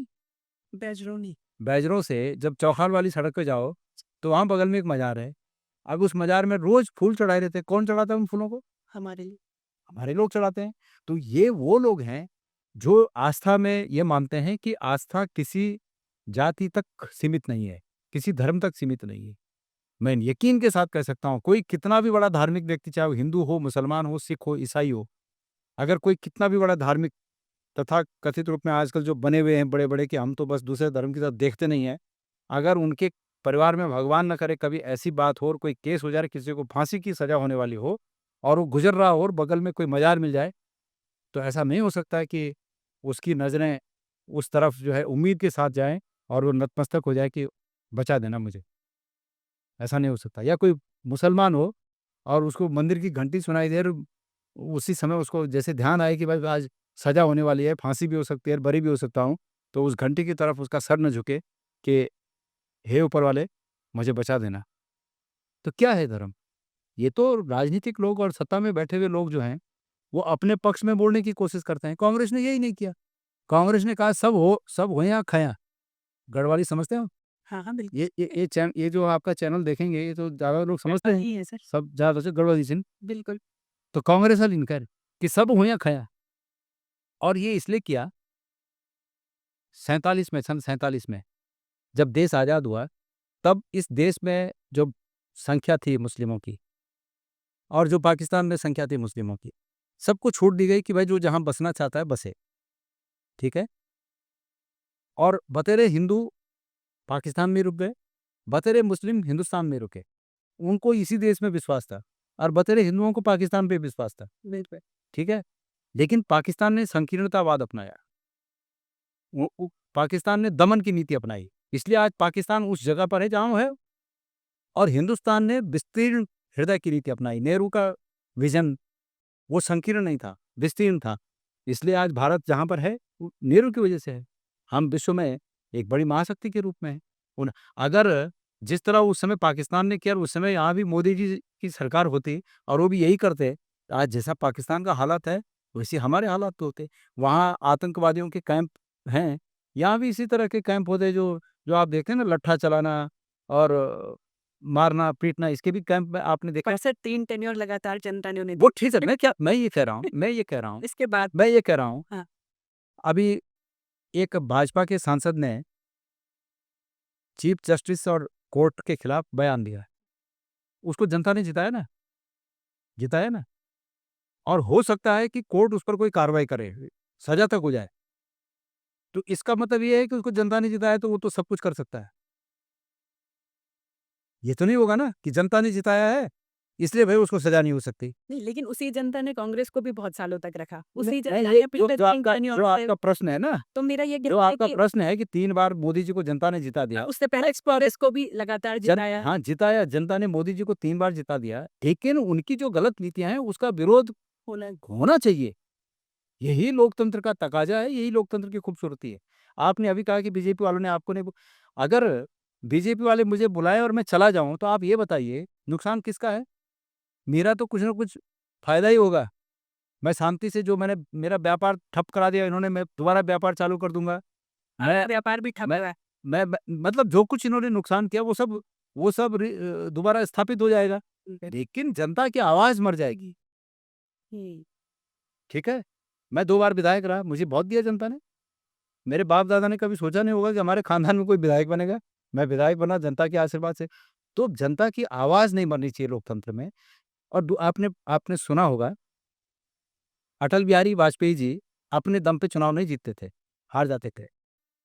लेकिन कांग्रेस अपने आदमी को, अपने एक एमपी को रिज़ाइन करा के उनको दोबारा ये अटल जी को चुनाव लड़वाती थी और सदन में लाती थी। सुना होगा आपने। बिल्कुल। ये इसलिए होता था कि विपक्ष की आवाज़ मरनी नहीं चाहिए। नहीं, विपक्ष की आवाज़ तो मजबूत होनी चाहिए। विपक्ष की आवाज़ सत्ता पक्ष से ज़्यादा मजबूत होनी चाहिए, होनी चाहिए। ठीक है? तो ये होना चाहिए, पर हो क्या रहा है? राहुल गांधी जी कुछ बोल रहे हैं, तो साहब लगा दो ईडी। ईडी का केस पता है आपको क्या है? बिल्कुल। एक जुर्म में अगर ये तब माना जाता है कि माना आपने मुझसे कुछ काम बोला, मैंने कहा इस काम के लिए तो पैसे लूँगा मैं और आपने मुझे पैसे दिए और तब तक रेड पड़ गई, पैसे पकड़े गए, ठीक है? लेकिन सवाल ये है कि यहाँ पर तो कुछ पकड़ा ही नहीं गया। क्या पकड़ा गया? सरकार के पैसे को कहाँ नुकसान पहुंचा? फजूल बस ईडी पीछे लगा दिया। तो ये जो मामला है ये पूरी तरह राजनीतिक है। और एक चीज हमने सीखी, पर हम कर नहीं सकते इसको, कि किस तरह से राजनीतिक प्रपंच तैयार करके विपक्षियों को हराया जाए। ये अगर किसी ने सीखना है तो मोदी जी से सीखे, पर हम नहीं कर सकते ऐसा, क्योंकि हमारी आत्मा गवाही नहीं की। हम तो, मेरी तो ये पर आदत सर है। आप देखिए ना, कांग्रेस में भी आपके भी खुद हमारे यहाँ के भी खुद बड़े मैडम, हमारे नेता सब बीजेपी ये की मेरे तरफ। पार्टी के लक्षण मुझ में आए कि हमको अगर किसी को मारना भी होगा ना, तो हम पहले उसको आगाह करेंगे, भाई मैं कल मारूंगा, अब तू मेरे को मार या मैं तेरे को मारूं। नहीं, पर बड़े आपने देखा होगा कई नेता बीजेपी में चले गए, आप सतपाल महाराज जी का ही नाम ले रहे थे, तो वो भी तो ये सब ऐसा थोड़ा-सा लगता है कि जनता के सतपाल बीच में फिर ये लगता है कि बीजेपी भी वैसी है तो कांग्रेस भी वैसी मेरी है। बात सुनिए, सतपाल महाराज जी ने अपना नुकसान किया। शायद उनको ये पता नहीं था कि वो स्वयं में सतपाल महाराज हैं, हाँ। इसलिए वो बीजेपी में चले गए। और जाने से पहले वो क्या बोलते थे, ये उनकी कहानी तो मेरे को अब तक याद है। वो बोलते थे कि एक दिन जो है नाई जो है अडवाणी जी के बाल काटता था और बार बार राहुल गांधी की कहानी सुनाता था। तो अडवाणी जी ने नाई से पूछा कि भाई एक बात बता, तू बाल मेरे काट रहा है, पैसे भी मैं दूंगा, तू राहुल गांधी क्यों बीच में बोल रहा है? तो नाई ने कहा कि राहुल गांधी का नाम सुन के तुम्हारे बाल खड़े हो जा रहे हैं, मुझे काटने में आसानी हो रही है। तो वो भी वक्त था। बिल्कुल। अब इसी तरह की बातें वो वहाँ वो बीजेपी नहीं में जाए। बीजेपी के पक्ष में कर रहे हैं। तो मैं ये कह रहा हूँ कि इससे विश्वसनीयता खत्म होती। बिल्कुल। सर थोड़ा-सा हम अपने प्रदेश पर आते हैं। ये असल में मैंने वक़्त का आपको इसलिए भी एग्ज़ाम्पल पूछा आपसे कि आपके क्या विचार है? क्योंकि अभी पीछे एक केस भी हुआ था कि हाई कोर्ट की ज़मीन तक को वक़्त ने कह दिया था कि ये हमारी है। फिर वो सुप्रीम कोर्ट में गए थे और सुप्रीम कोर्ट में भी उस बात की सुनवाई नहीं हुई थी। तो ये कहाँ तक आपको लगता है जस्टिफाइड है? पर्टिकुलर मेरी जानकारी में नहीं है कि कहाँ पर ऐसा हुआ। लेकिन मैं ये कह रहा हूँ कि अल्टीमेटली चाहे वक़्फ है, चाहे बद्रीनाथ समिति है, सरकारों को बजाय ताकत दिखा के ऐसी ज़मीनें, जिन ज़मीनों की आवश्यकता क्षेत्र के और लोगों के विकास के लिए आवश्यक है, कुछ बनाने की वहाँ पर ज़रूरत है, उन संबंधित संस्थाओं से बात करके उसको उपयोग किया जा सकता है। पर ये नीचा दिखा के हमारे पास ताकत है और हम कानून बना के तुम्हारी ज़मीन ले लेंगे, ये गलत है। माना मैंने एग्ज़ाम्पल दिया आपको बद्रीनाथ के समिति की ज़मीनों का। अगर सरकार को कभी ज़रूरत पड़े कि जनहित में, जिसका मैंने ज़िक्र किया कि किसी व्यक्ति ने उसको बद्रीनाथ समिति को दिया। अगर सरकार को कब कभी ज़रूरत पड़े कि भाई जनहित में इसका उपयोग हम इस तरह जनता के हित में करना चाहते हैं, तो मैं समझता हूँ कि बद्रीनाथ समिति को इसमें कोई आपत्ति नहीं होनी चाहिए। इसी प्रकार वक्फ की भी कोई संपत्ति अगर अ, इस तरह है कि वो जनहित में ज़्यादा उपयोगी है किसी काम को, तो वक्फ वालों से बातचीत करके वो किया जा सकता है। जो आप सुप्रीम कोर्ट या हाई कोर्ट का पर्टिकुलर कहाँ का आप पता नहीं, मेरी जानकारी में नहीं है। लेकिन वो भी हुआ होगा तो ऐसे ही हुआ होगा कि भाई यहाँ पर हाई कोर्ट बनाना है, इसलिए ये ज़मीन तो उस समय के उनके पदाधिकारी जो रहे होंगे वक़्त के, उन्होंने कहा होगा ठीक है बनाइए आप। ये हुआ होगा शायद, पर्टिकुलर मुझे ध्यान नहीं कि आप कहाँ का पूछ रही हैं, पर ऐसे ही होता है। तो ऐसा नहीं है कि देश में वो ज़मीनें हैं और देश को, राष्ट्र को किसी उसके लिए चाहिए तो वो मना ही कर देंगे, ऐसा भी नहीं है। लेकिन सवाल ये है कि भाई ये सरकार इस रूप में कि मैं, मेरे पास ताकत है, मैं तुमको बेदखल कर दूँगा, ये भावना गलत है। हम उस भावना का विरोध करते हैं। सरकार यूपी में बीजेपी की सरकार है, केंद्र में बीजेपी की सरकार है। लखनऊ में बद्रीनाथ टेम्पल कमेटी की तमाम ज़मीनें कब्ज़े हैं। सरकार छुड़ाए ना उसको, उसको छुड़ाए। महाराष्ट्र में ज़मीनें हैं, सरकार छुड़ाए ना उसको। लेकिन वो नहीं करना है, पंगे वाले काम करने हैं, क्योंकि पंगे वाले कामों से वोटों की खेती बेनिफिट हो जाए। वोटों की खेती होती है। तो मकसद इस देश का भला नहीं रह गया उनका, मकसद राजनीति करना रह गई। सर जब आप मंदिर के समिति में थे, बद्रीनाथ केदारनाथ मंदिर समिति में, तो आपने उसमें बीच में आपने रिज़ाइन कर दिया था। नहीं, हटाया था सरकार ने मुझे। अच्छा, सरकार ने हटाया था। वो भी एक दिलचस्प है। मुझे लगा कि आपने खुद रिज़ाइन। नहीं, नहीं, रिज़ाइन मैंने नहीं किया। उसका क्या कारण था? वो संवैधानिक पद है, और संवैधानिक पद है तो मैं क्यों रिज़ाइन करता? हाँ। वो ऐसा हुआ कि 2018 में जी। कर्नाटक में इलेक्शन थे, 2018 मई में, और 7-8 तारीख मई को कर्नाटक के उस इलाके में इलेक्शन थे जहाँ लिंगायतों की बहुतायत है। लिंगायत समुदाय के लोग ज़्यादा हैं। तो लिंगायत समुदाय केदारनाथ को अपना आराध्य मानता है। और 1 तारीख, एक 30 और 1 तारीख, 30 अप्रैल और 1 तारीख को मंदिर खुलना था, मतलब 1 तारीख को मंदिर खुलना था। 30 तारीख को उत्तराखंड की सरकार और एक कोई केंद्र का एनजीओ है, इन्होंने वहाँ पर एक शो किया, लेजर शो। मैं अध्यक्ष था। बिल्कुल। सबके लिए देहरादून से हेलीकॉप्टर से जाने के लिए, लेकिन मेरे लिए मना कर दिया गया कि आपके लिए नहीं है हेलीकॉप्टर। कारण? मैं कांग्रेस का आदमी था, सिर्फ इसलिए? सिर्फ इसलिए, लेकिन मैं अध्यक्ष था हाँ, वो और मैं पैदल चला गया। मैं तो मतलब वहाँ से सोनप्रयाग से पैदल चला गया। जब इन्होंने मना किया मुझे हेलीकॉप्टर के लिए, तो मैं पैदल चला गया। मैं शाम को जब वहाँ पहुँचा, 30 तारीख की शाम को, अप्रैल को 30 तारीख को जब मैं वहाँ पहुँचा, तो क्योंकि कल प्रधानमंत्री ने आना है, तो उत्तराखंड का हर बड़ा अधिकारी वहाँ था व्यवस्था में। जी। तो मैं अपने ऑफिस में गया, पर मैं जानकारी तो मुझे पूरी थी कि क्या हो रहा है यहाँ, और मुझे किसी ने बताया नहीं था। तो एक मोदी हैं, वो मेरे पास आए, और वहाँ गुजरात के बड़े बड़े सब नेता, वहाँ के विधानसभा के नेता, मंत्री, केंद्र के मंत्री, करीब 100-150 लोग ऐसे वहाँ सब पहुँचे हुए थे। फौज के Mi-17 हेलीकॉप्टरों से वो लेजर शो के तामझाम की मशीनें, जैसे आप लोग का है ना ये, इसी तरह की बड़ी-बड़ी मशीनें, आपके तो खैर छोटे। छोटे हैं, वो बड़े-बड़े मशीनें, वो सब Mi-17 हेलीकॉप्टर से पहुँचे थे वहाँ। जी। पूरा मीडिया में भी पूरा हलचल थी। तो मैं पहुँचा वहाँ, मैंने अपने ऑफिस में बैठा, तो ये सन्न हो गए सब, सन्न। इनको नहीं लगता था कि पैदल पहुँच पाएगा। तो जब सन्न हुए तो उनको लगा कि ये खलल पैदा हो गया। फिर उन्होंने मुझे लपेटने की कोशिश की कि हम शाम को एक प्रोग्राम कर रहे हैं, आपने ही इसका इनॉग्रेशन करना है। तो हमने भी देश परदेश खाया है, हम भी सब समझते हैं। आदमी के मतलब वो पतीले में से एक चावल निकाल के ही समझ जाते हैं कि पका है या कच्चा है। तो मैंने कहा क्या प्रोग्राम है? बोले एक लेजर शो है। मैंने कहा लेजर शो क्या होता है? कि मंदिर की दीवारों पे हम फिल्म दिखाएंगे। मैंने कहा फिल्म दिखाएंगे? ये पिक्चर हॉल है कोई जो मंदिर की दीवारों पे आप फिल्म दिखाएंगे? क्या फिल्म है? कौन? बोला ये लेजर शो है और धार्मिक है। मैंने कहा ये मंदिर की दीवारों पर दिखाने का किसने आपको परमिशन दिया? बोला उत्तराखंड सरकार ने। मैंने कहा दिखाओ। तो जावलकर उस समय पर्यटन सचिव थे। जावलकर के हस्ताक्षर से उनको वो अथॉरिटी मिली थी, परमिशन मिला था। तो जावलकर जी भी वहीं थे, क्योंकि सभी अधिकारी थे वहाँ। तो प्रधानमंत्री जी का कार्यक्रम है। तो मैंने कहा भाई जावलकर जी दिखे थे मेरे को, जरा बुलाओ तो इनको। तो बुलाए, जावलकर जी आए। मैंने कहा जावलकर जी ये क्या है, परमिशन आपने दी है? बोले हाँ। मैंने कहा ये मंदिर किसका है? बोला वैसे तो मंदिर समिति का है, लेकिन अल्टीमेटली सब कुछ सरकार का है। मैंने कहा अल्टीमेटली ये कपड़े भी सरकार के हैं, लेकिन आपको मेरी झड़ती करनी होगी तो चौराहे पे करोगे, वोट में ले जाओगे ना कि भाई चल तेरे कपड़े उतार के झड़ती करनी है। क्या मतलब है इसका? आपने कैसे परमिशन दे दी? बिना मंदिर समिति को अविश्वास में लिए कैसे परमिशन दे दी आपने? क्या है ये? नहीं होगा, इस होगा ही नहीं। इसको कौन इसकी रिस्पॉन्सिबिलिटी लेगा? क्या दिखा रहे हैं इस पे? बड़ा बड़ा बवाल हुआ। तो आखिरी में ये मैंने कहा भाई तुम दिखाओ से क्या दिखा रहे हो? तुम कोई ऐसी चीज दिखा दो कि कल हमें जवाब देते मुश्किल हो जाए। तो फिर उन्होंने दिखाया, तो उसमें 17 मिनट का जो था वो स्पिरिचुअल था, और करीब 5-7 मिनट का मोदी जी के गुणगान थे कि ये भगवान के अवतार हैं, इस मुद्रा में बैठे हैं, भगवान के अवतार हैं।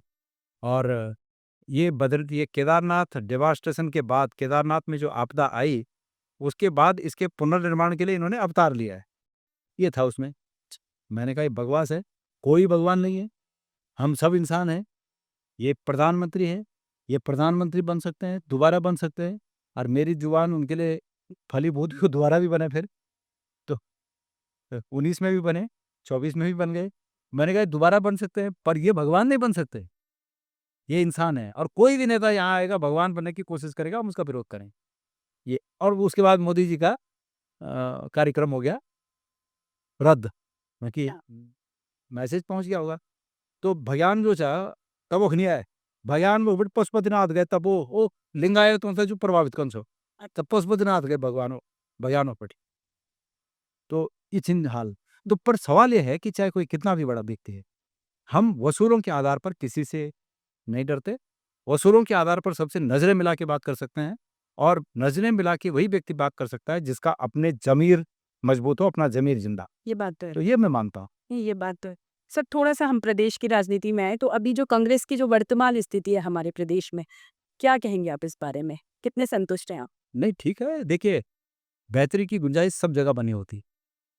अभी भारतीय जनता पार्टी तो केंद्र में भी सत्ता में है और राज्य में भी सत्ता में है। बिल्कुल। तो भारतीय जनता पार्टी में भी खबरें आ रही हैं कि केंद्र के अध्यक्ष भी बदले जा रहे हैं और राज्य के अध्यक्ष भी बदले जा रहे हैं। तो ये प्रकृति का नियम है, बदलाव। और बेहतरी की गुंजाइश हर जगह बनी रहती है। इसलिए बेहतरी की गुंजाइश को देखते हुए दोनों जगह मजबूत स्थिति में सत्ता में होते हुए भी यहाँ भी भरपूर उनके पास समर्थन है बिल्कुल। और वहाँ भी ठीक-ठाक समर्थन है। भरपूर तो नहीं है पर ठीक-ठाक काम चल रहा है, वहाँ भी है। इसके बावजूद वो बदल रहे हैं तो इसका मतलब बेहतरी की गुंजाइश है। तो उसी प्रकार बेहतरी की गुंजाइश कांग्रेस में भी हो सकती है। जब पार्टी हाईकमान को लगेगा कि बेहतरी की गुंजाइश को समझते हुए हमें इसमें और बेहतर करना है, तो उसको और बेहतर किया जाएगा। फिलहाल जो स्थितियां हैं उसके हिसाब से मुझे लगता है कि कांग्रेस पूरी तरह ताकत से सरकार के गलत कामों का विरोध कर रही है।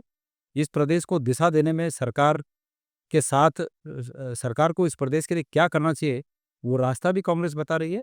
अब ये अलग बात है कि सरकार हमारे बताए हुए रास्ते पर चले न चले। अभी मैंने कई बार अपने अपने फर्ज को निभाने के लिए हमें कहना पड़ता है। हम फेसबुक में आके मैं कई बार सरकार को कुछ कहता हूँ। बोलते हैं। माने सरकार, कई बार माना सरकार ने। एक बार ऐसा हुआ कि एक बस एक्सीडेंट हुआ जी। और उनको 4 लाख रुपए मुआवजा और एक दूसरी जगह हुआ था। वहाँ हुआ, मतलब पली तरफ हमारे कुमाऊं मंडल में वहाँ 10 लाख रुपए 10 थे। लाख, हाँ। ये बात तो तो थी। हाँ, तो हमने उठाया इस बात को कि भाई ये क्या है? अगर वहाँ दोनों 10 है तो यहाँ भी 10 मिलना चाहिए। हालाँकि सरकार की तरफ से एक स्पष्टीकरण उसमें आया कि वो रोडवेज की बस से एक्सीडेंट हुआ था इसलिए उसमें 10 लाख मिला। सरकार। ये प्राइवेट बस से था, जीएमओ या केएमओ कौन-सी ये जीएमओ। जीएमओ की बस थी या किसी और संस्था की बस थी, इसलिए इसमें 4 मिला। तो हमने ये कहा कि भाई किसी भी संस्था की बस हो, रोडवेज भी एक संस्था है, वो अलग बात है सरकारी है। लेकिन ये प्राइवेट संस्था है, किसी भी अगर सरकार कंपनसेशन दे रही है तो उस कंपनसेशन में भेद नहीं होना चाहिए किसी आधार के। तो बराबर। फिर यहाँ भी 10 मिला। तो अच्छी बात है, हम विपक्ष में भले हैं, लेकिन अगर सरकार में कोई बात सरकार के संज्ञान में नहीं है, तो सरकार को हमें हमें रास्ता दिखाने की ज़रूरत है। अफ़सोस इस बात का है कि सरकार इस बात में तो संज्ञान सरकार ने लिया, अच्छी बात है। पर जिन बातों में सरकार को संज्ञान लेना चाहिए भ्रष्टाचार के मुद्दे पर, उस पर सरकार बिल्कुल संज्ञान लेने के लिए तैयार नहीं। भ्रष्टाचार चरम पे है। उत्तराखंड का व्यक्ति भ्रष्टाचार के दबाव में दबकर जान जाने की स्थिति है, त्राहिमाम त्राहिमाम कर रहा है। लेकिन सरकार को ये लग रहा है कि कहाँ से आए पैसा, कहाँ से आए पैसा, कहाँ से आए पैसा? पैसा, पैसा, पैसा, पैसा, पैसा हो रहा सर जैसा आप कह रहे हैं कि कांग्रेस की जो वर्तमान स्थिति है वो है, लेकिन आपने देखा होगा कांग्रेस में भीतर भी बहुत सारी गुटबाजियां देखने को मिलती हैं। चाहे वो पिथौरागढ़ का निकाय चुनाव रहा हो, चाहे कोटद्वार में रहा हो। कोटद्वार में तो ये था कि बड़े नेता सामने आए ही नहीं है और लोगों के बीच भी एक अच्छा मैसेज नहीं गया। है। तो ऐसा सभी जगह देखने को मिलता है। हाँ, मेरा ये मानना है कि विचारों की भिन्नता को गुटबाजी का नाम दिया जाना किसी पक्ष में और किसी पक्ष में उसको गुटबाजी का नाम न दिया जाना, ये भी एक भेद है। ये भी भेदभाव है। अभी त्रिवेंद्र सिंह रावत जी ने संसद में इतनी बड़ी बात कह दी, तो क्या वो आपको गुटबाजी नहीं लगी? उसको तो आप लोग विचारों की भिन्नता बता रहे हैं कि भाई उनके विचार हैं ये। नहीं, तो वही ये इसी बीजेपी से हम उसको भी पूछेंगे। हाँ, अभी कांग्रेस की नहीं बात तो है। मेरा ये कहना है कि दोनों देखिए जहाँ परिवार में भी होता है। परिवार में भी अगर 5 लोगों का परिवार है, 2-3 बच्चे हैं, माँ है, पिता है, 5 तो उनमें भी भिन्नता होती है ना, तो उसको गुटबाजी नहीं कहते। विचारों की भी। विचारों की भिन्नता है और विचारों की भिन्नता चीज़ों को बेहतर करने के लिए आवश्यक भी है। पर आपको नहीं लगता, क्योंकि सर मैं कोटद्वार से हूँ और कोटद्वार का निकाय चुनाव मैंने बहुत करीब से देखा है। तो उसमें आपको नहीं लगता कि जो वहाँ की प्रत्याशी थी उनके सपोर्ट में एक मतलब पहले तो आप सामने ही नहीं आए हैं जो बड़े नेता हैं वहाँ के। फिर उनके सपोर्ट में भी कुछ नहीं कहा। इनफैक्ट आरोप तो ये भी लगे कि उन्होंने विरोध भी किया है। नहीं, कोई कोई बता दे मुझे कि उन्होंने कोई विरोध में कुछ कहा हो? वहाँ के जो जिलाध्यक्ष हैं उन्होंने तो बाकायदा प्रेस कॉन्फ्रेंस में भी बोला था क्या कि कि मतलब यहाँ पे साथ नहीं दिया प्रॉपर उस तरीके से जैसा होना नहीं, चाहिए। मेरा ये मानना है कि मुझे बिल्कुल नहीं लगता कि किसी ने उनका विरोध किया होगा, मुझे बिल्कुल नहीं लगता। लेकिन ये ज़रूर है कि अ, अगर सभी लोग जो है और मुखरता से भारतीय जनता पार्टी का विरोध करते, तो हम वहाँ पर और अच्छी स्थिति में आ सकते थे। और मैंने कहा ना कि बेहतरी की गुंजाइश सब जगह है। दूसरा, ये जो जिनकी आप बात कर रहे हैं वो पक्ष और जो चुनाव लड़े वो पक्ष, ये दोनों का भी ये दोनों को भी आवश्यक है कि एक दूसरे का सहयोग लें। बिल्कुल। तभी जाके बात बनेगी। हाँ। और आजकल तो ऐसा दौर है, फिलहाल अभी ये चल रहा है कि पहले जो कांग्रेस का हुआ करता था कि कांग्रेस कैडर बेस्ड पार्टी थी और बीजेपी लीडर बेस्ड पार्टी थी। लीडर बेस्ड पार्टी इसलिए थी कि अटल बिहारी जी के नाम से इक्का दुक्का कोई वोट दे देते थे, बाकी नहीं तो कैडर नहीं था। अब फिलहाल वो विपरीत है। बिल्कुल विपरीत। हमारे पास कैडर की कमी हो गई है। तो ऐसे में हम सबको भी ये मानना चाहिए कि हमारे लिए एक-एक व्यक्ति इम्पोर्टेंट है। बूथ तो लेवल जो पर तो कुछ दिखता ही नहीं है हाँ, सर।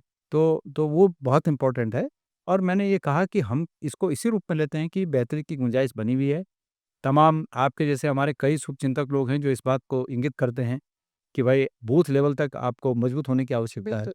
और बूथ लेवल तक मजबूत होने के लिए एक टास्क है हमारे पास। क्योंकि इस समय और कंपेयर आपका बीजेपी से और उनका बूथ लेवल इस समय बहुत मतलब संगठन बहुत मजबूत देखिए है। उनके पास संसाधनों की प्रचुरता है, उनके पास भरपूर संसाधन है, हमारे पास संसाधनों की कमी है, ये बात सच है।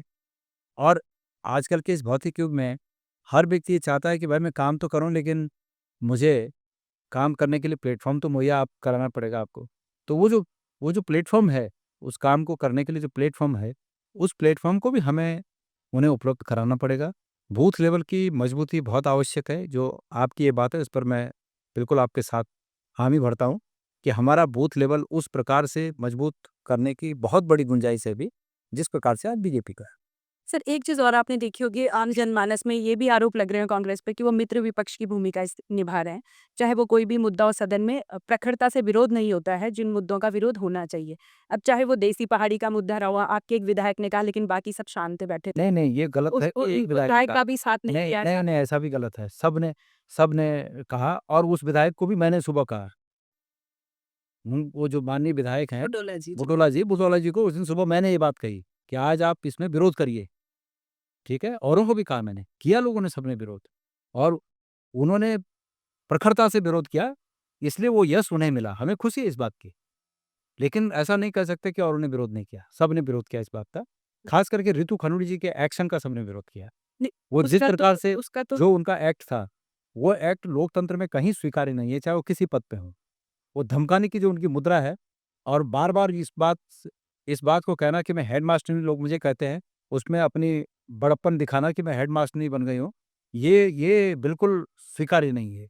वो जिस प्रकार से कोई अन्य विधायक उस सदन का सदस्य है, उसी प्रकार से पहले वो उस सदन की सदस्य हैं बिल्कुल और उनको उस व्यक्ति की भावना को पहले भी रहे, बहुत है। बहुत लोग रहे, उनके पास उदाहरण हैं कई, वो देख लें वहाँ तो रिकॉर्डिंग होती होगी। वो पुराने लोगों की रिकॉर्डिंग देख ले कि जब घपला होता था तो पुराने पुराने लोग कैसे उस घपले को झेलते थे, कैसे शांत करते थे। तो जो पद पे होता है उसमें सहनशीलता होनी चाहिए बिल्कुल। और उन्होंने जिस प्रकार से डाँटा, तो मैं तो समझता हूँ उस दिन भगवान ने सिर्फ़ मैं ऋतु परमेश्वर ने उस दिन सिर्फ़ ऋतु खनूड़ी जी को एक्सपोज़ करने के लिए ही वो घटित कराया लखपत से।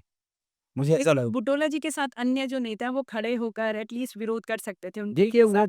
वो हुआ लेकिन वो पहले, अकेले ही नहीं बोल पहले हुआ ये बात, सब खड़े हुए, सबने विरोध किया, लेकिन जो बुटोला जी वाली एप वो एपिसोड है, वो एपिसोड अचानक हुआ। किसी ने ऐसा सोचा। सोचा नहीं कि क्या होगा। वो खड़े हुए और रितु खनूड़ी ऐसे खड़ी हुई माननीय अध्यक्षा जी ऐसे खड़ी हुई कि जैसे सामने हो तो डंडे से मार दें और वो बेचारे पहले सहम के बैठ गए, लगभग बुटोला सहम के बैठ गए और जब बैठ गए तो एक तो एक बार तो मुझे भी लगा कि ये क्या हो गया, तो बिल्कुल डर गए, जो मैं तो देख रहा था वो। तो मुझे भी लगा एक बार कि और तब उनके अंदर का वो जागा, वो पहाड़ीपन, वो पहाड़ी उनके अंदर का जागा और वो खड़े हुए उन्होंने कागज़ फाड़े, बोले ऐसे सदन में रहने की ज़रूरत नहीं जो सदन हमको गाली दे और वो बाहर निकल गए। तो अच्छी बात है, पर वो बाकी के क्या करें? वो मतलब वो वही है कि वो बाकी के लोगों ने नहीं, उनके लेकिन साथ ये अगर पहले से अगर पता होता कि ऋतु खनूड़ी इस तरह का व्यवहार करेंगी, किसी ने सोचा नहीं और आपको पता है प्रेमचंद अग्रवाल जी ने जो कहा, पहले किसी ने उस पर भी ध्यान नहीं दिया। पर जब मैंने सुना उसको, सबसे पहले जब मैंने सुना उसको, तो मेरे को भी कन्फ्यूज़ हुआ कि ये साले बोल रहे हैं कि सारे बोल रहे हैं। एक बार ऐसा भी लग रहा था कि सारे और एक बार ऐसे भी लग रहा था साले। मैंने कई बार सुना उसको, कई लोगों को सुनाया। जब सबने कन्फर्म किया कि साले ही है ये शब्द, तो फिर मैंने उस पे रिएक्ट किया, तत्काल रिएक्ट किया। जब मैंने रिएक्ट किया तो तब लोगों को समझ में आया कि ये सारे नहीं बल्कि साले हैं ये तो विपक्ष कहाँ कॉम्प्रोमाइज़ कर रहा है, कहाँ मित्र विपक्ष है। जब मुझे पता लगा 2 घंटे में 25-30 हज़ार से ज़्यादा व्यू हो गए थे। नहीं, आप बिल्कुल सही कह रहे हो और आप तो मुखर भी रहते हैं। आप अपनी फ़ेसबुक पोस्ट के माध्यम से, सोशल मीडिया के माध्यम से हम आपको देखते तो मैं कौन लेकिन जो सदन के अंदर हैं, नहीं, उनकी एक ज़िम्मेदारी नहीं, है। नहीं, नहीं, आप अगर पूरे सदन की कार्रवाई देखें तो आप पूरे विपक्ष को खड़ा हुआ उस मसले में देखेंगे, लेकिन वो अलग टाइम था, हाँ, वो समय अलग था, वो सुबह-सुबह की बात थी। और उसके बाद बुटोला जी वाला एपिसोड अचानक हुआ और उसमें क्या हो गया बतेरों को तो बाहर आने के बाद पता चला कि वो क्या गए। तो ये था। तो इसको ऐसा नहीं कहा जा सकता कि सरकार से मिले हुए हैं, ऐसा नहीं कहा मित्र विपक्ष की भूमिका में है, ऐसा नहीं कहा जा सकता। ये जनता के बीच की बात है। जनता में ये चल रहा है। बातें आ खैर, रही हैं। आप कह रही हैं तो निश्चित रूप में जनता में चल रहा होगा। मैं अपने सीनियर जो नेता हैं उन तक आपकी बात को पहुँचाने की कोशिश करूँगा कि हमारे बारे में जनरली लोग ऐसा सब बोल बीच में ये चल रहा है कि कांग्रेस हो या बीजेपी हो, ये तो आप भी सुन रहे होंगे गाहे-बगाहे कि दोनों पार्टियां बस एक-एक करके आ रही हैं, टेन्योर ही बदल रहे हैं, बाकी कहाँ पिछली बार कहाँ बदला? नहीं मतलब अभी 2 साल से तो चलो मैं पिछली बार मान लेता हूँ, नहीं कि लेकिन भाई ये रास्ता इस बात पे थर्ड फ्रंट की भी एक बात उत्तर आ रही है कि थर्ड फ्रंट होना चाहिए और उसमें कई लोगों को तो मैंने ये भी कहते सुना कि अगर गोदियाल जी भी उसमें हो तो वो बहुत अच्छा एक हो जाएगा। तो कभी आपके पास भी ऐसी फीडबैक आया? देखिए, ऐसा है समाज में हर तरह के लोग होते हैं, हमारे आस-पास भी सब हर तरह के लोग हैं, बतेरे लोग मुझे इस बात को जो आपने कहा कहते हैं मुझे। ऐसा नहीं कि मैं इसको अगर मैं इसको मना करूँ, तो ये उन लोगों की तौहीन होगी जो मेरे पास आकर इस प्रपोज़ल को लेके आते हैं। नहीं, क्योंकि बहुत ये लोगों उनकी की तौहीन इच्छा है। भी है सर। हाँ, ठीक है। लेकिन मैं ये कह रहा हूँ कि आवश्यकता इस बात की है कि बीजेपी के खिलाफ जो लोग हैं, उनको एक होने की आवश्यकता है। ठीक है? तो एक होने की आवश्यकता है तो एक कौन होता है? मेरे गाँव से निकलने वाली नदी को नयार बोलते हैं जी, और नयार जब ब्यास घाट में गंगा जी को मिलती है, तो तो गंगा जी उसके आगे का नाम फिर नयार नदी नहीं है, गंगा जी हो जाए। गंगा जी है। तो नयार ये उम्मीद कैसे कर सकती है कि गंगा जी से जब मैं मिलूँगी तो उसके बाद नाम नयार हो जाएगा, ये कैसे हो जाएगा? वो नाम गंगा ही रहेगा। तो इसलिए इसलिए और अगर नयार अलग-अलग चले तो वो भी नयार अलग-अलग चले, तो जो हमारा ये ऋषिकेश के बाद जो पावर प्रोजेक्ट है ना कितना 100 मेगावाट के कितना मेगावाट का है, वो 100 मेगावाट नहीं होगा, कम ताकत तो इसकी कम हो जाएगी, हो जाएगा। क्योंकि पारी बँट गया। तो इसलिए नयार को ये जो नयार ने किया कि अपने को गंगा जी में शामिल करके गंगा की ताकत को बढ़ाया और एक पावर बनी, तो वही आवश्यकता है। ये प्रकृति का नियम है। तो हम इस बात को हमारे उन साथियों को भी समझाने में लगे हैं कि हम सबका मकसद ये होना चाहिए कि हम भाजपा की कुरीतियों से जनता को मुक्ति दिला सकें। मैं केदारनाथ का उदाहरण देता हूँ। केदारनाथ में क्या हुआ? केदारनाथ में बीजेपी को 23,000 वोट मिले और विपक्ष में 30,000 वोट पड़े। लेकिन उसके बाद हम हार गए क्योंकि हम बँट गए। अलग-अलग। नयार अलग हो गई और गंगा अलग हो गई। तो गंगा और नयार अलग ना हो, अगर आगे हम ये बड़ा मैकेनिज़्म संदेश तैयार कर सकें, तो एक अच्छा संदेश और बड़ा संदेश दे रहा बिल्कुल। तो ये है, इसलिए मैं ये मानता हूँ कि देखिए मेरे तो शुभचिंतक हैं वो सब लोग और नहीं, जो आपने कहा, इस आशय का कई बार वो लोग खुद तो नहीं लेकिन इधर-उधर से कुछ ऐसी बातें आई। लेकिन सवाल ये है कि क्या वो सब करने के बाद क्या हम बीजेपी को टक्कर दे पाएँगे? कहीं ऐसा तो नहीं कि हम बीजेपी को एक आसान रास्ता बना रहे हैं? इस बात को सोचने की आवश्यकता है और बीजेपी अगर आसान रास्ता पाएगी, तो वही करेगी जो आज कर रही है। आपको पता होगा, नौकरियों को बेचने का कारोबार चल रहा है। आपको पता होगा ट्रांसफ़रों में अभी इस दौरान शिक्षा विभाग में बिना अभी सीज़न नहीं है ट्रांसफ़रों का अभी कु इसके पहले सीज़न मतलब ट्रांसफ़रों का प्रक्रिया शुरू हो, उससे पहले दर्जनों ट्रांसफ़र हो गए देहरादून आ जाए। सब पैसे का खेल है। तो इस भ्रष्टाचार से कैसे मुक्ति मिले? सहकारिता का पैसा शेयर मार्केट में लग के खत्म हो गया। किसका पैसा था वो? एलयूसीसी आपने सुना होगा, कोटद्वार में भी बहुत से ऐसे लोग हैं। चल रहा है। सहकारिता मंत्री कह रहे हैं कि पहले उन्होंने कहा कि ये तो बड़ा मुद्दा भी ये सहका दे 2000 करोड़ उत्तराखंड की हमारे भाइयों का, बहनों का 2000 करोड़ मेहनत की कमाई का। हमारे यहाँ कोई आम आदमी का कोई 2 नंबर का काम नहीं है। नहीं है। मेहनत का पैसा है, फंड का है, सर्विस का है, फौज का, रिटायरमेंट का है, इस तरह के पैसे हैं। और वो पैसा 2000 करोड़ रुपए लेके वो चंपत हो गए। स्वास्थ्य मंत्री कह रहे हैं, पहले कहते हैं कि ये संस्था उत्तराखंड में रजिस्टर्ड ही नहीं थी। फिर कह रहे हैं कि कांग्रेस के टाइम रजिस्टर्ड हुई। फिर कह रहे हैं कि 2022 में मुझे पता चला ये गलत कर रहे हैं, मैंने केंद्र को लिख के दिया। भाई तुम्हारे अंदर तो वो शक्तियाँ निहित है प्रदेश की सरकार के रूप में कि तुम उस गलती को यहाँ रोक सकते थे, 2022 में रोक सकते थे। 2022 में उनके खाते सीज कर सकते थे कि जो भी पैसा इन खातों में है, ये सीज किया जाता है और आगे ये इस तरह का करेक्शन ना करें और लोग बच सकते थे। लेकिन उस समय तो तुम्हें बहुत अच्छा लग रहा था क्योंकि वो प्रमोटरों से मेरा ऐसा अंदेशा है। मैंने कहा कि जाँच का विषय है कि धन सिंह रावत जी के संबंधों की जाँच उन प्रमोटरों से होनी चाहिए कि इनके आपस में क्या संबंध थे। मेरे पास तो कुछ पुख्ता जानकारियाँ भी हैं। तो सवाल ये है कि कौन भ्रष्टाचार यहाँ तक डूब गए हैं। बस साँस लेने के लिए थोड़ा जगह बची है कि जो साँसें चल रही हैं और अगर प्रदेश की जनता नहीं समझेगी तो आगे वो साँसें भी बंद होने की नौबत है। तो इसलिए हमें नयार और गंगा अलग नहीं करनी है। हमें नयार और गंगा को इकट्ठा रखनी है। अच्छा है। सर एक चीज़ मैं और अभी जैसे ये मूल निवास भू कानून का भी बड़ा मुद्दा है हमारे उत्तराखंड में और अभी स्थायी निवास मूल निवास में ही पहले क्लियर नहीं हो रहा है, लोग वैसे ही परेशान हैं। आपको क्या लगता है इन सारे मुद्दों पर? मेरा ये कहना है कि सन 1947 को जो यहाँ मूल निवासी थे, उनको मूल निवास का हक मिल जाना चाहिए। उनके आश्रितों को भी।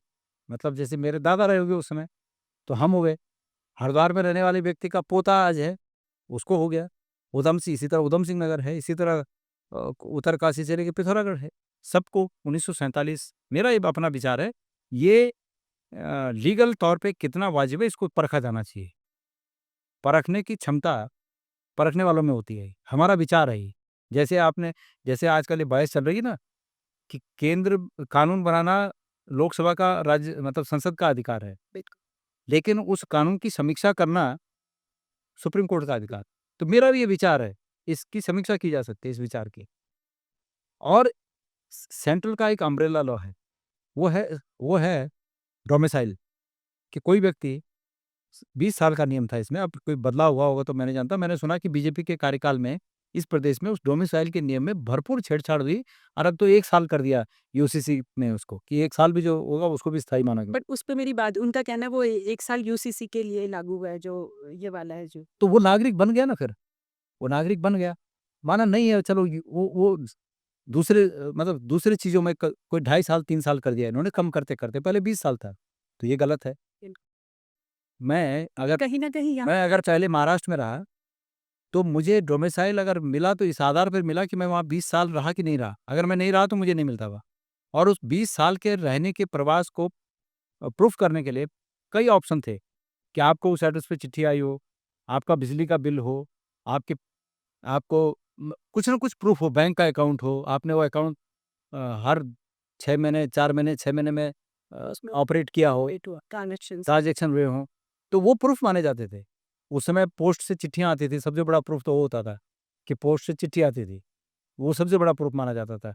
और आपको बताऊँ मैं, हमारे घरों में एक लोहे का ऐसा तार बैंड करके रखते थे हम, हर चिट्ठी को उसमें फँसा के और ऊपर रखते थे। तो सालों की चिट्ठियाँ ऐसे रिकॉर्ड बनता था कि इतने सालों से हम यहाँ, तो वो रिकॉर्ड माने जाते थे। यहाँ की सरकार ने उसको ढीला करके सबको दे दिया। आओ, आओ, आओ, पाओ, जो पहले आओ, पहले पाओ। ये भू कानून में भी जो 2 जिले अलग कर दिए हैं। भूखा ने नहीं, देखिए क्या धामी जी ने तो सिर्फ़ दिखावा दिखाया है, दिखावा किया है और दिखावा इसलिए किया कि लोग दिखावा पसंद कर रहे हैं। इन्होंने भारतीय जनता पार्टी की सरकार इस बात की दोषी है कि इन्होंने पूर्व में जो कठोर भू कानून था, उसको शिथिल किया। ये इसके दोषी हैं।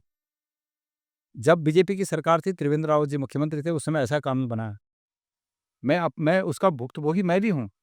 उस समय ऐसा कानून बना कि अगर कोई बाहर का व्यक्ति यहाँ आकर ज़मीन लेता है, तो रजिस्ट्री में लिखा जाएगा कि ये व्यक्ति होटल बनाने के लिए ज़मीन ले रहा है और उसको एनए की परमिशन नहीं है। वो एनए हो गया, रजिस्ट्री में ही एनए माना जाएगा। तो उसने तो होटल बना लिया और गणेश गोयल ने कोविड के टाइम में अपनी ज़मीन पर एक कुछ करने के लिए एनए के लिए एप्लीकेशन डाली। वो आज तक चाकीसैंण तहसील में वो एप्लीकेशन धूल भाग रही है। उस पे कोई विचार नहीं हुआ। उस पे विचार नहीं हुआ क्योंकि वो ज़मीन बिकी थोड़ी थी।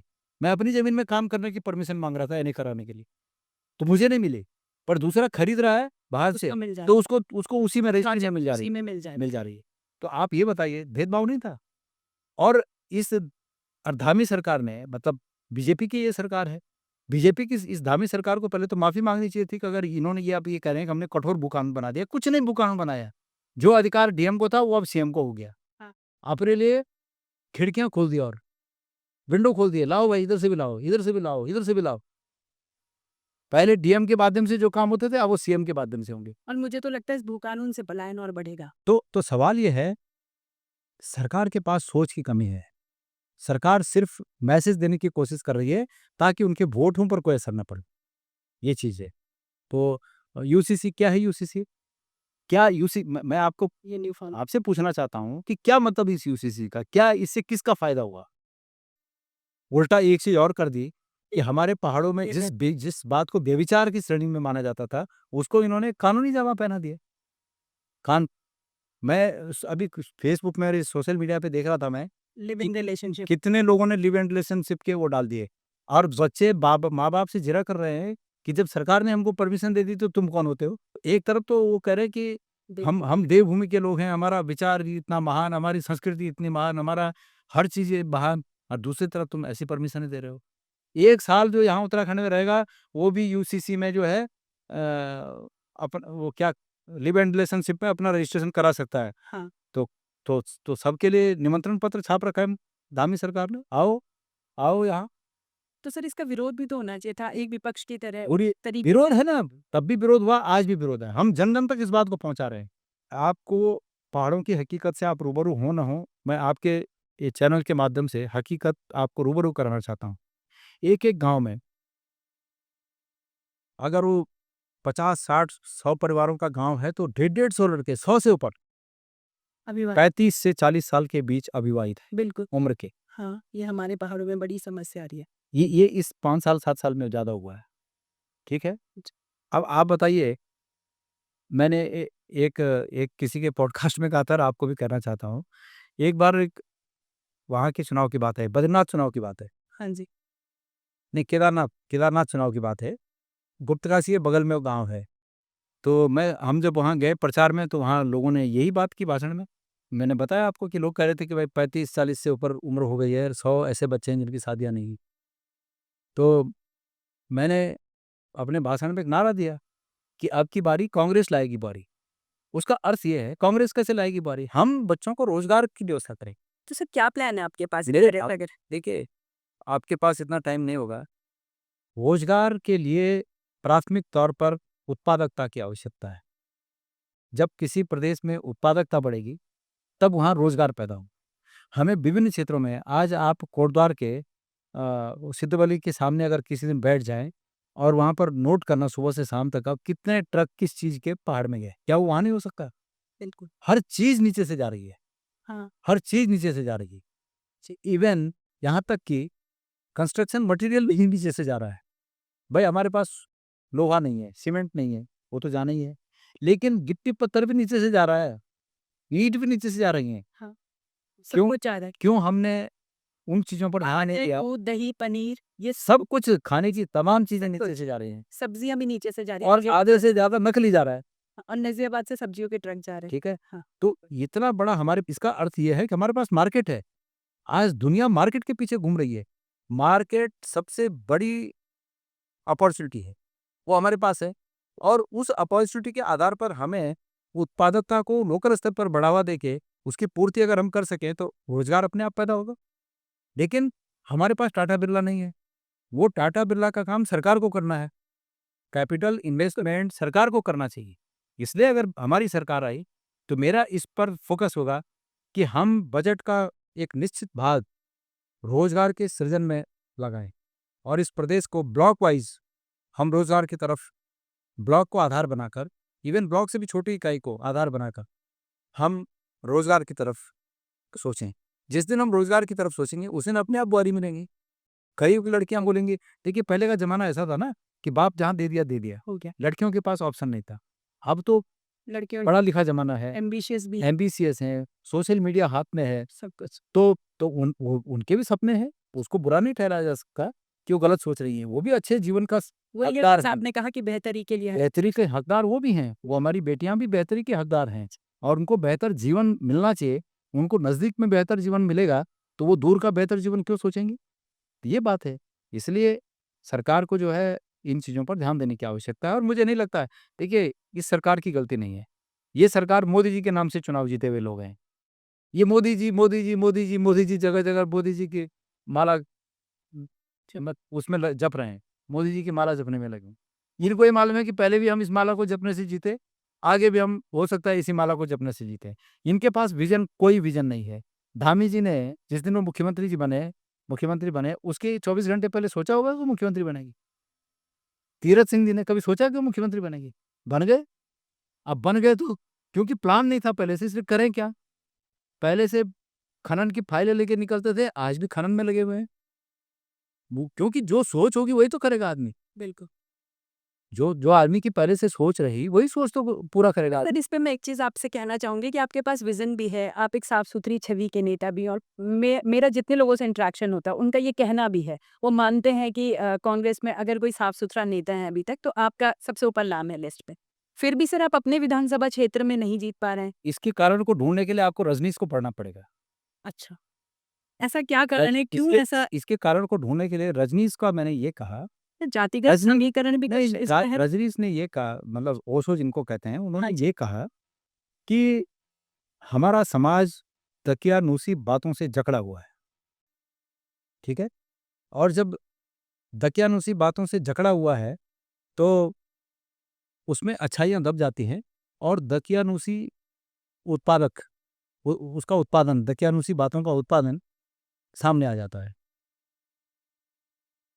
मैं आपके पास पता नहीं कितना टाइम है, सर मेरी नहीं, मेरी नहीं ऐसा मेरी बातें तो लंबी हो जाती हैं। आप मैं बताइए। पिछले 2017 का चुनाव हारने के बाद, 1 साल के बाद, मतलब 2017 19 के आसपास में, 19 के आसपास हमारे इलाके में गाँव है बड़ीथ, मैं वहाँ गया।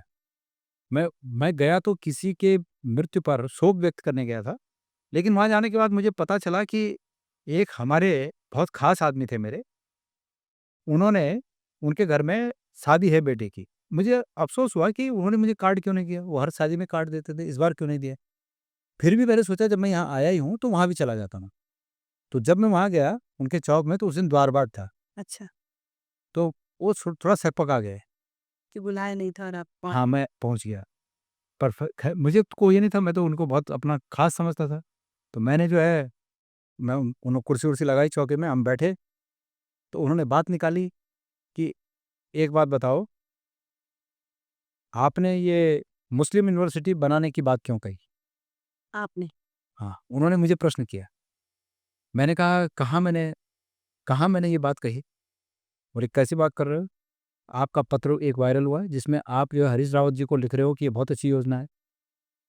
तो मैंने कहा कि आप वो व्यक्ति प्रिंसिपल रिटायर हुए हैं। अच्छा, तो मैंने कहा, आप तो पढ़े-लिखे व्यक्ति हो, आपको लगता है कि ऐसा ऐसा मैंने किया होगा, या जो पत्र आपने देखा वो मैंने लिखा होगा, नहीं। या पत्र झूठे भी हो सकते हैं?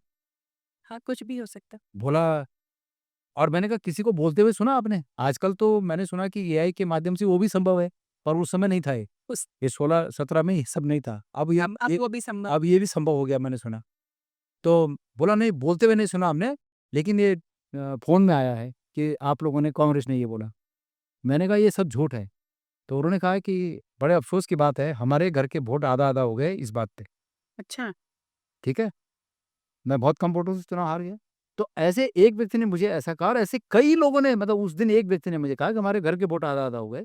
इस तरह कई लोगों ने मुझे इस तरह की बातें बताई। तो भारतीय जनता पार्टी झूठ के आधार पर जीत गई। पर एक चीज़ और है कि ऐसी बातों को उन्हीं लोगों के दिमाग में जगह मिलती है जो इसके लिए माकूल परिस्थितियों में रहते हैं। मतलब चीड़ का बीज, जो छूंते का बीज होता है, छूंत मेला बोलते हैं जिसको। हाँ जी। छूत मेला एक निश्चित हाइट के ऊपर और एक निश्चित हाइट के नीचे ही जमता है। वो उड़ के कहीं दूर साउथ की तरफ चला जाए तो नहीं जमेगा। तो वो चीज़ें उसी दिमाग में जमती हैं जो दिमाग अनुकूल इस बात के लिए परिस्थिति। फर्टाइल है। और ये इसलिए फर्टाइल हो गए हैं हमारे लोगों के दिमाग इन मामलों में, क्योंकि वो रजनीश वाली बात है कि दकियानूसी बातें अतीत से लेकर अब तक अगर भरी गई हों, भरी गई हों, भरी गई हों, नहीं, तो ये वो खाद में काम करती यही समझ नहीं आया क्योंकि आपका जो राठ महाविद्यालय है, आपकी उपलब्धियाँ भी लोग गिनाते हैं, आपको साफ-सुथरी छवि का भी इसके बावजूद मतलब सारी तारीफ़ होती है लेकिन वोट के टाइम ऐसा समझ नहीं। वही वही उनके दिमागों में है कि मतलब हम धर्म के विपरीत हैं, जबकि हम औरों से ज़्यादा धार्मिक हैं।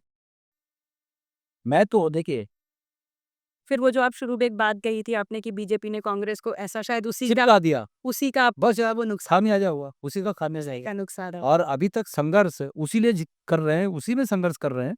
मतलब बीजेपी ने, ये इसमें कोई शक नहीं कि बीजेपी ने उस झूठ के आधार पर हमको संघर्ष के लिए मजबूर किया, लेकिन हम कर रहे हैं, हम अपनी थीम को नहीं छोड़ रहे हैं, हम अपनी थीम से आगे बढ़ेंगे। मुझे पूरा विश्वास है कि एक दिन दुनिया सत्य को जानेगी, सच्चाई को जानेगी।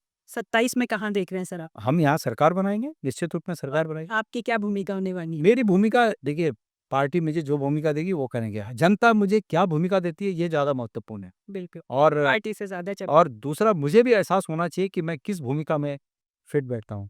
अगर चाणक्य ये सोचते उस समय कि मैं ही चंद्रगुप्त बन सकता हूँ, तो शायद नहीं होता। पर उन्हें ये पता था कि मैं चाणक्य बन सकता हूँ, तो वो चंद्रगुप्त भी सफल हुए और चाणक्य भी सफल हुए। इसलिए मैं अपनी भूमिका इस रूप में देखूंगा कि मैं कहाँ ज़्यादा फिट हो सकता हूँ।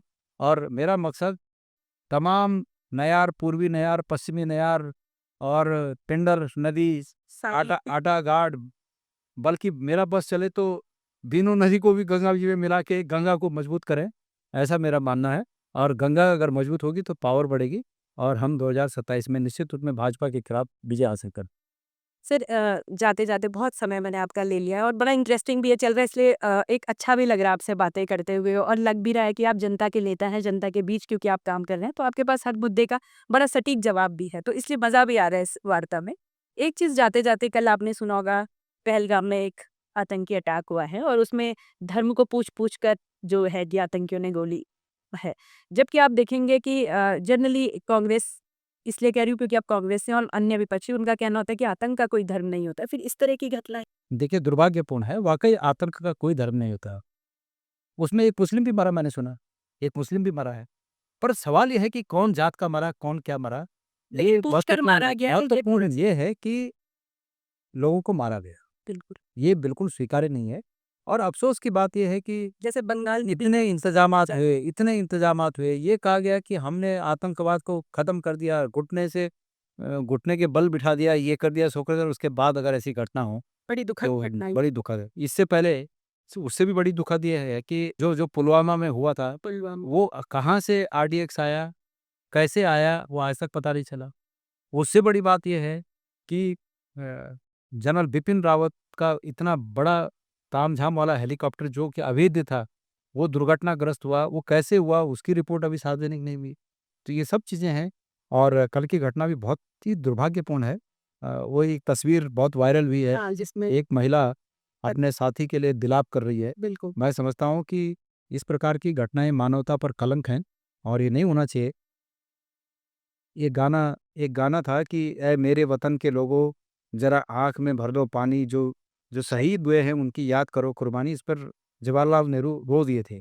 तो उस इसी प्रकार की ग्रहण करने की, मतलब इसको महसूस करने की आवश्यकता इस घटना में भी है।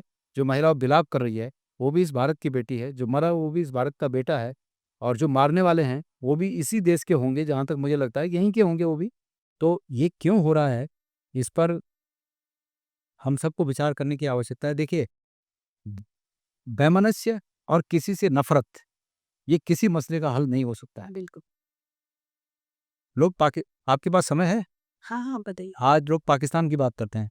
शायद बहुत कम लोगों को ये बात पता होगी कि पाकिस्तान का जन्म ही नफ़रत के आधार पर हुआ।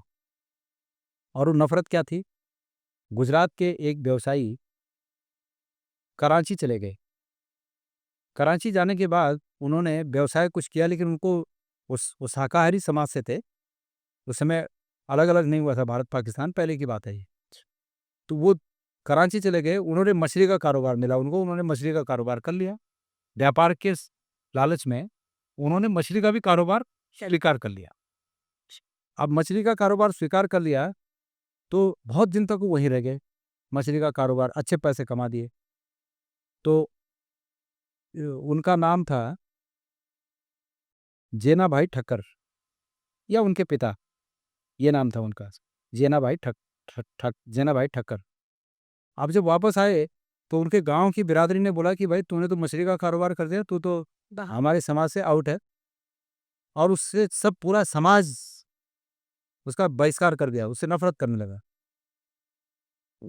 उन्होंने जाके इस्लाम कबूल कर लिया। ठीक है? और इस्लाम कबूल कर लिया और उनके उस परिवार के अंदर इतनी नफ़रत बैठ गई अपने भाइयों के लिए, इतनी नफ़रत बैठ गई कि उनका बेटा मोहम्मद अली जिन्ना बना। मोहम्मद अली जिन्ना के दादा हिंदू थे, शाकाहारी परिवार के ठक्कर थे जाति से, जो मछली के कारोबार के लिए कराची गए थे। लेकिन उनके बाकी भाइयों की नफ़रत से उनके अंदर नफ़रत पैदा हुई और उनको धार्मिक आधार पर इतनी नफ़रत हो गई कि उन्होंने कहा मैं इस्लामिक राष्ट्र बनाऊँगा, पाकिस्तान बना दिया। तो ये नफ़रत का परिणाम है। आज बतेरे लोग इसमें ये महसूस करते हैं कि अगर हम एक होते तो हम कितने ताकतवर होते। बिल्कुल। ऐसा महसूस करते हैं बतेरे लोग। लेकिन उन लोगों को ये सोचना चाहिए कि एक होने के लिए ये आवश्यक है कि हम आपस में नफ़रत ना करें। और अगर हम नफ़रत करेंगे किसी से तो नफ़रत के दुष्परिणाम भी सामने आएँगे। पाकिस्तान नफ़रत का दुष्परिणाम है। इसीलिए हमारे समाज में ये नफ़रत नहीं होनी चाहिए, इसके लिए सरकार को बंदोबस्त करना चाहिए। और अफ़सोस इस बात का है कि सरकार बड़े-बड़े कसीदे पढ़ती है सुरक्षा की, हमने ये कर दिया, हमने वो कर दिया। लेकिन 3 घटनाओं का ज़िक्र मैंने किया जिनका आज तक भारत के लोगों को पता नहीं चला कि हुआ क्या। तो ऐसे हालात हैं। तो सर बड़ा अच्छा लगा आप हमारे आप इतने ज़ोर से आई, आपका बहुत-बहुत धन्यवाद। और मुझे ऐसा पहले लगता है कि इतना तामझाम देके आपने आना है तो मैं ही आ जाता आपके यहाँ। पर चलिए आप आई, आपका बहुत-बहुत धन्यवाद। सर थोड़ा-सा आप हमारी जनता से क्या कहना चाहेंगे? क्योंकि आप एक बड़े अच्छे वक्ता भी हैं और बड़े बुद्धिजीवी भी हैं। नहीं, तो कुछ हमारी जनता से किसी को ये फ़हमी नहीं होनी चाहिए कि मैं सबसे ज़्यादा कहाँ अभी दुनिया में कोई सबसे ज़्यादा नहीं जानता है। शेर को सवा शेर है। इसलिए हम तो कहीं नीचे के पायदान में बीच के लोग हैं। बहुत अल्प बुद्धि रखते हैं। लेकिन जनता को मैं ये कहना चाहता हूँ कि देखिए, धार्मिक और जातिगत भेदभाव के दायरे में ना आएँ। ब्रॉड दिमाग रखें। अगर आप ब्रॉड माइंड और ब्रॉड दिल रखेंगे तो इन बातों का आपके बच्चों के संस्कारों पर फ़र्क पड़ता है। मैंने कहा ना, मेरे पिताजी कहते थे कि मैं इसलिए कांग्रेसी हूँ कि मेरे पिताजी कहते थे कि इंदिरा गांधी कालिंका का अवतार है, उसने पाकिस्तान के 2 टुकड़े कर दिए। उस बात ने मेरे मन पर गहरा प्रभाव कर दिया। इसलिए आप जो कुछ कहेंगे, ये आपके बच्चों के संस्कारों पर फ़र्क पड़ेगा। बच्चों के संस्कार बेहतर होंगे और आपकी अच्छी बातों से, बेहतर बातों से उनके संस्कार अच्छे होंगे। इसलिए संकीर्ण ना बनें, किसी के प्रति संकीर्ण ना बनें। मैं तो मैं तो आजकल राजनीतिक कार्यक्रमों में भी जाता हूँ और लोगों को धार्मिक उपदेश देता हूँ। धार्मिक मतलब सामाजिक उपदेश देता हूँ कि भाई तुम किसी का भला ना कर सको, ना करो, लेकिन बुरा मत सोचो किसी का। क्योंकि ना करो नहीं, सोचो भी मत। क्योंकि अगर तुम किसी का बुरा नहीं सोचोगे, तो भी कोई अगर परेशान आदमी दिखा, तो उसके लिए भी सोचो कि भगवान इसका भला कर देना। इससे तुम्हारी आत्मा की पवित्रता बढ़े और तुम्हारी आत्मा की पवित्रता बढ़ने से फ़ायदा ये होगा कि जिस दिन तुम विपत्ति में होगे और तुम्हें अपनी आत्मा की आवाज़ को परमात्मा तक पहुँचाना होगा, उसमें इतनी ताकत होगी कि अगर ये आत्मा पवित्र होगी, तो आवाज़ वहाँ तक पहुँच जाएगी। अगर ये कलुषित है, तो ये आवाज़ यहीं दब जाएगी, नहीं पहुँचेगी ऊपर। तो इसलिए अपनी आवाज़ को परमात्मा तक पहुँचाने के लिए यह ऑप्शन अगर रखना है, तो आत्मा को शुद्ध रखिए, मन को ब्रॉड करिए। सब इस संसार में अच्छे होने खाने के लिए आए हैं, सभी को मौका मिले। जाति, धर्म, ये नेता और ये जो सत्ता पे बैठे हुए लोग हैं, ये अपनी कुर्सी बचाने के लिए इन सब चीज़ का उपयोग कर रहे हैं। ये यूनिवर्सिटी, मुस्लिम यूनिवर्सिटी बनेगी, उसका परिणाम ये हुआ कि आज धामी जी दोबारा मुख्यमंत्री बन गए, उनके ज़बरदस्त काम चल रहे हैं और तुम्हारे और हमारे बच्चे बेरोज़गार बैठे हुए हैं। हम लोग जो है संघर्ष में लगे हुए हैं। तो ये ये सब परिणाम होते हैं इसके। मतलब बहाव के साथ बहने में ये दुष्परिणाम है। यही संदेश मैं आपके दर्शकों को देना चाहूँगा। आप लोग इत्मीनान से सुनें और मेरे बोलने के आधार पर ही अपने को ना बदलें। प्रत्येक बात को कसौटी पे कसें और आज की कसौटी पे अगर कोई बात आपको खरी लगे, तो उसके अनुसार अपने अपने को बदलिए, किसी के कहने भर से नहीं। धन्यवाद।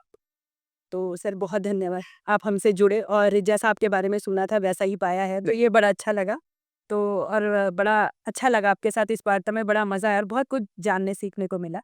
तो आप थे श्रीमान गणेश गोदियाल जी और आपकी जो वार्ता थी, वो विचार जो थे वो आपने सुने और मुझे आशा ही नहीं अपितु पूर्ण विश्वास भी है कि आपको ये वार्ता बहुत पसंद आएगी और बहुत अच्छी लगेगी। तो आप इस पूरे वीडियो को आप अवश्य देखें। यदि आपने अभी तक हमारे चैनल को सब्सक्राइब नहीं किया है, तो आप चैनल को सब्सक्राइब कर दें और इस तरह की पर्सनैलिटीज़ आगे भी हमारे शो में हमारे साथ समय-समय पर आती रहेंगी। आप अपना प्यार, स्नेह, आशीर्वाद इसी तरह से हमें देते रहिएगा। हमारे साथ जुड़ने के लिए आप सभी का बहुत-बहुत धन्यवाद।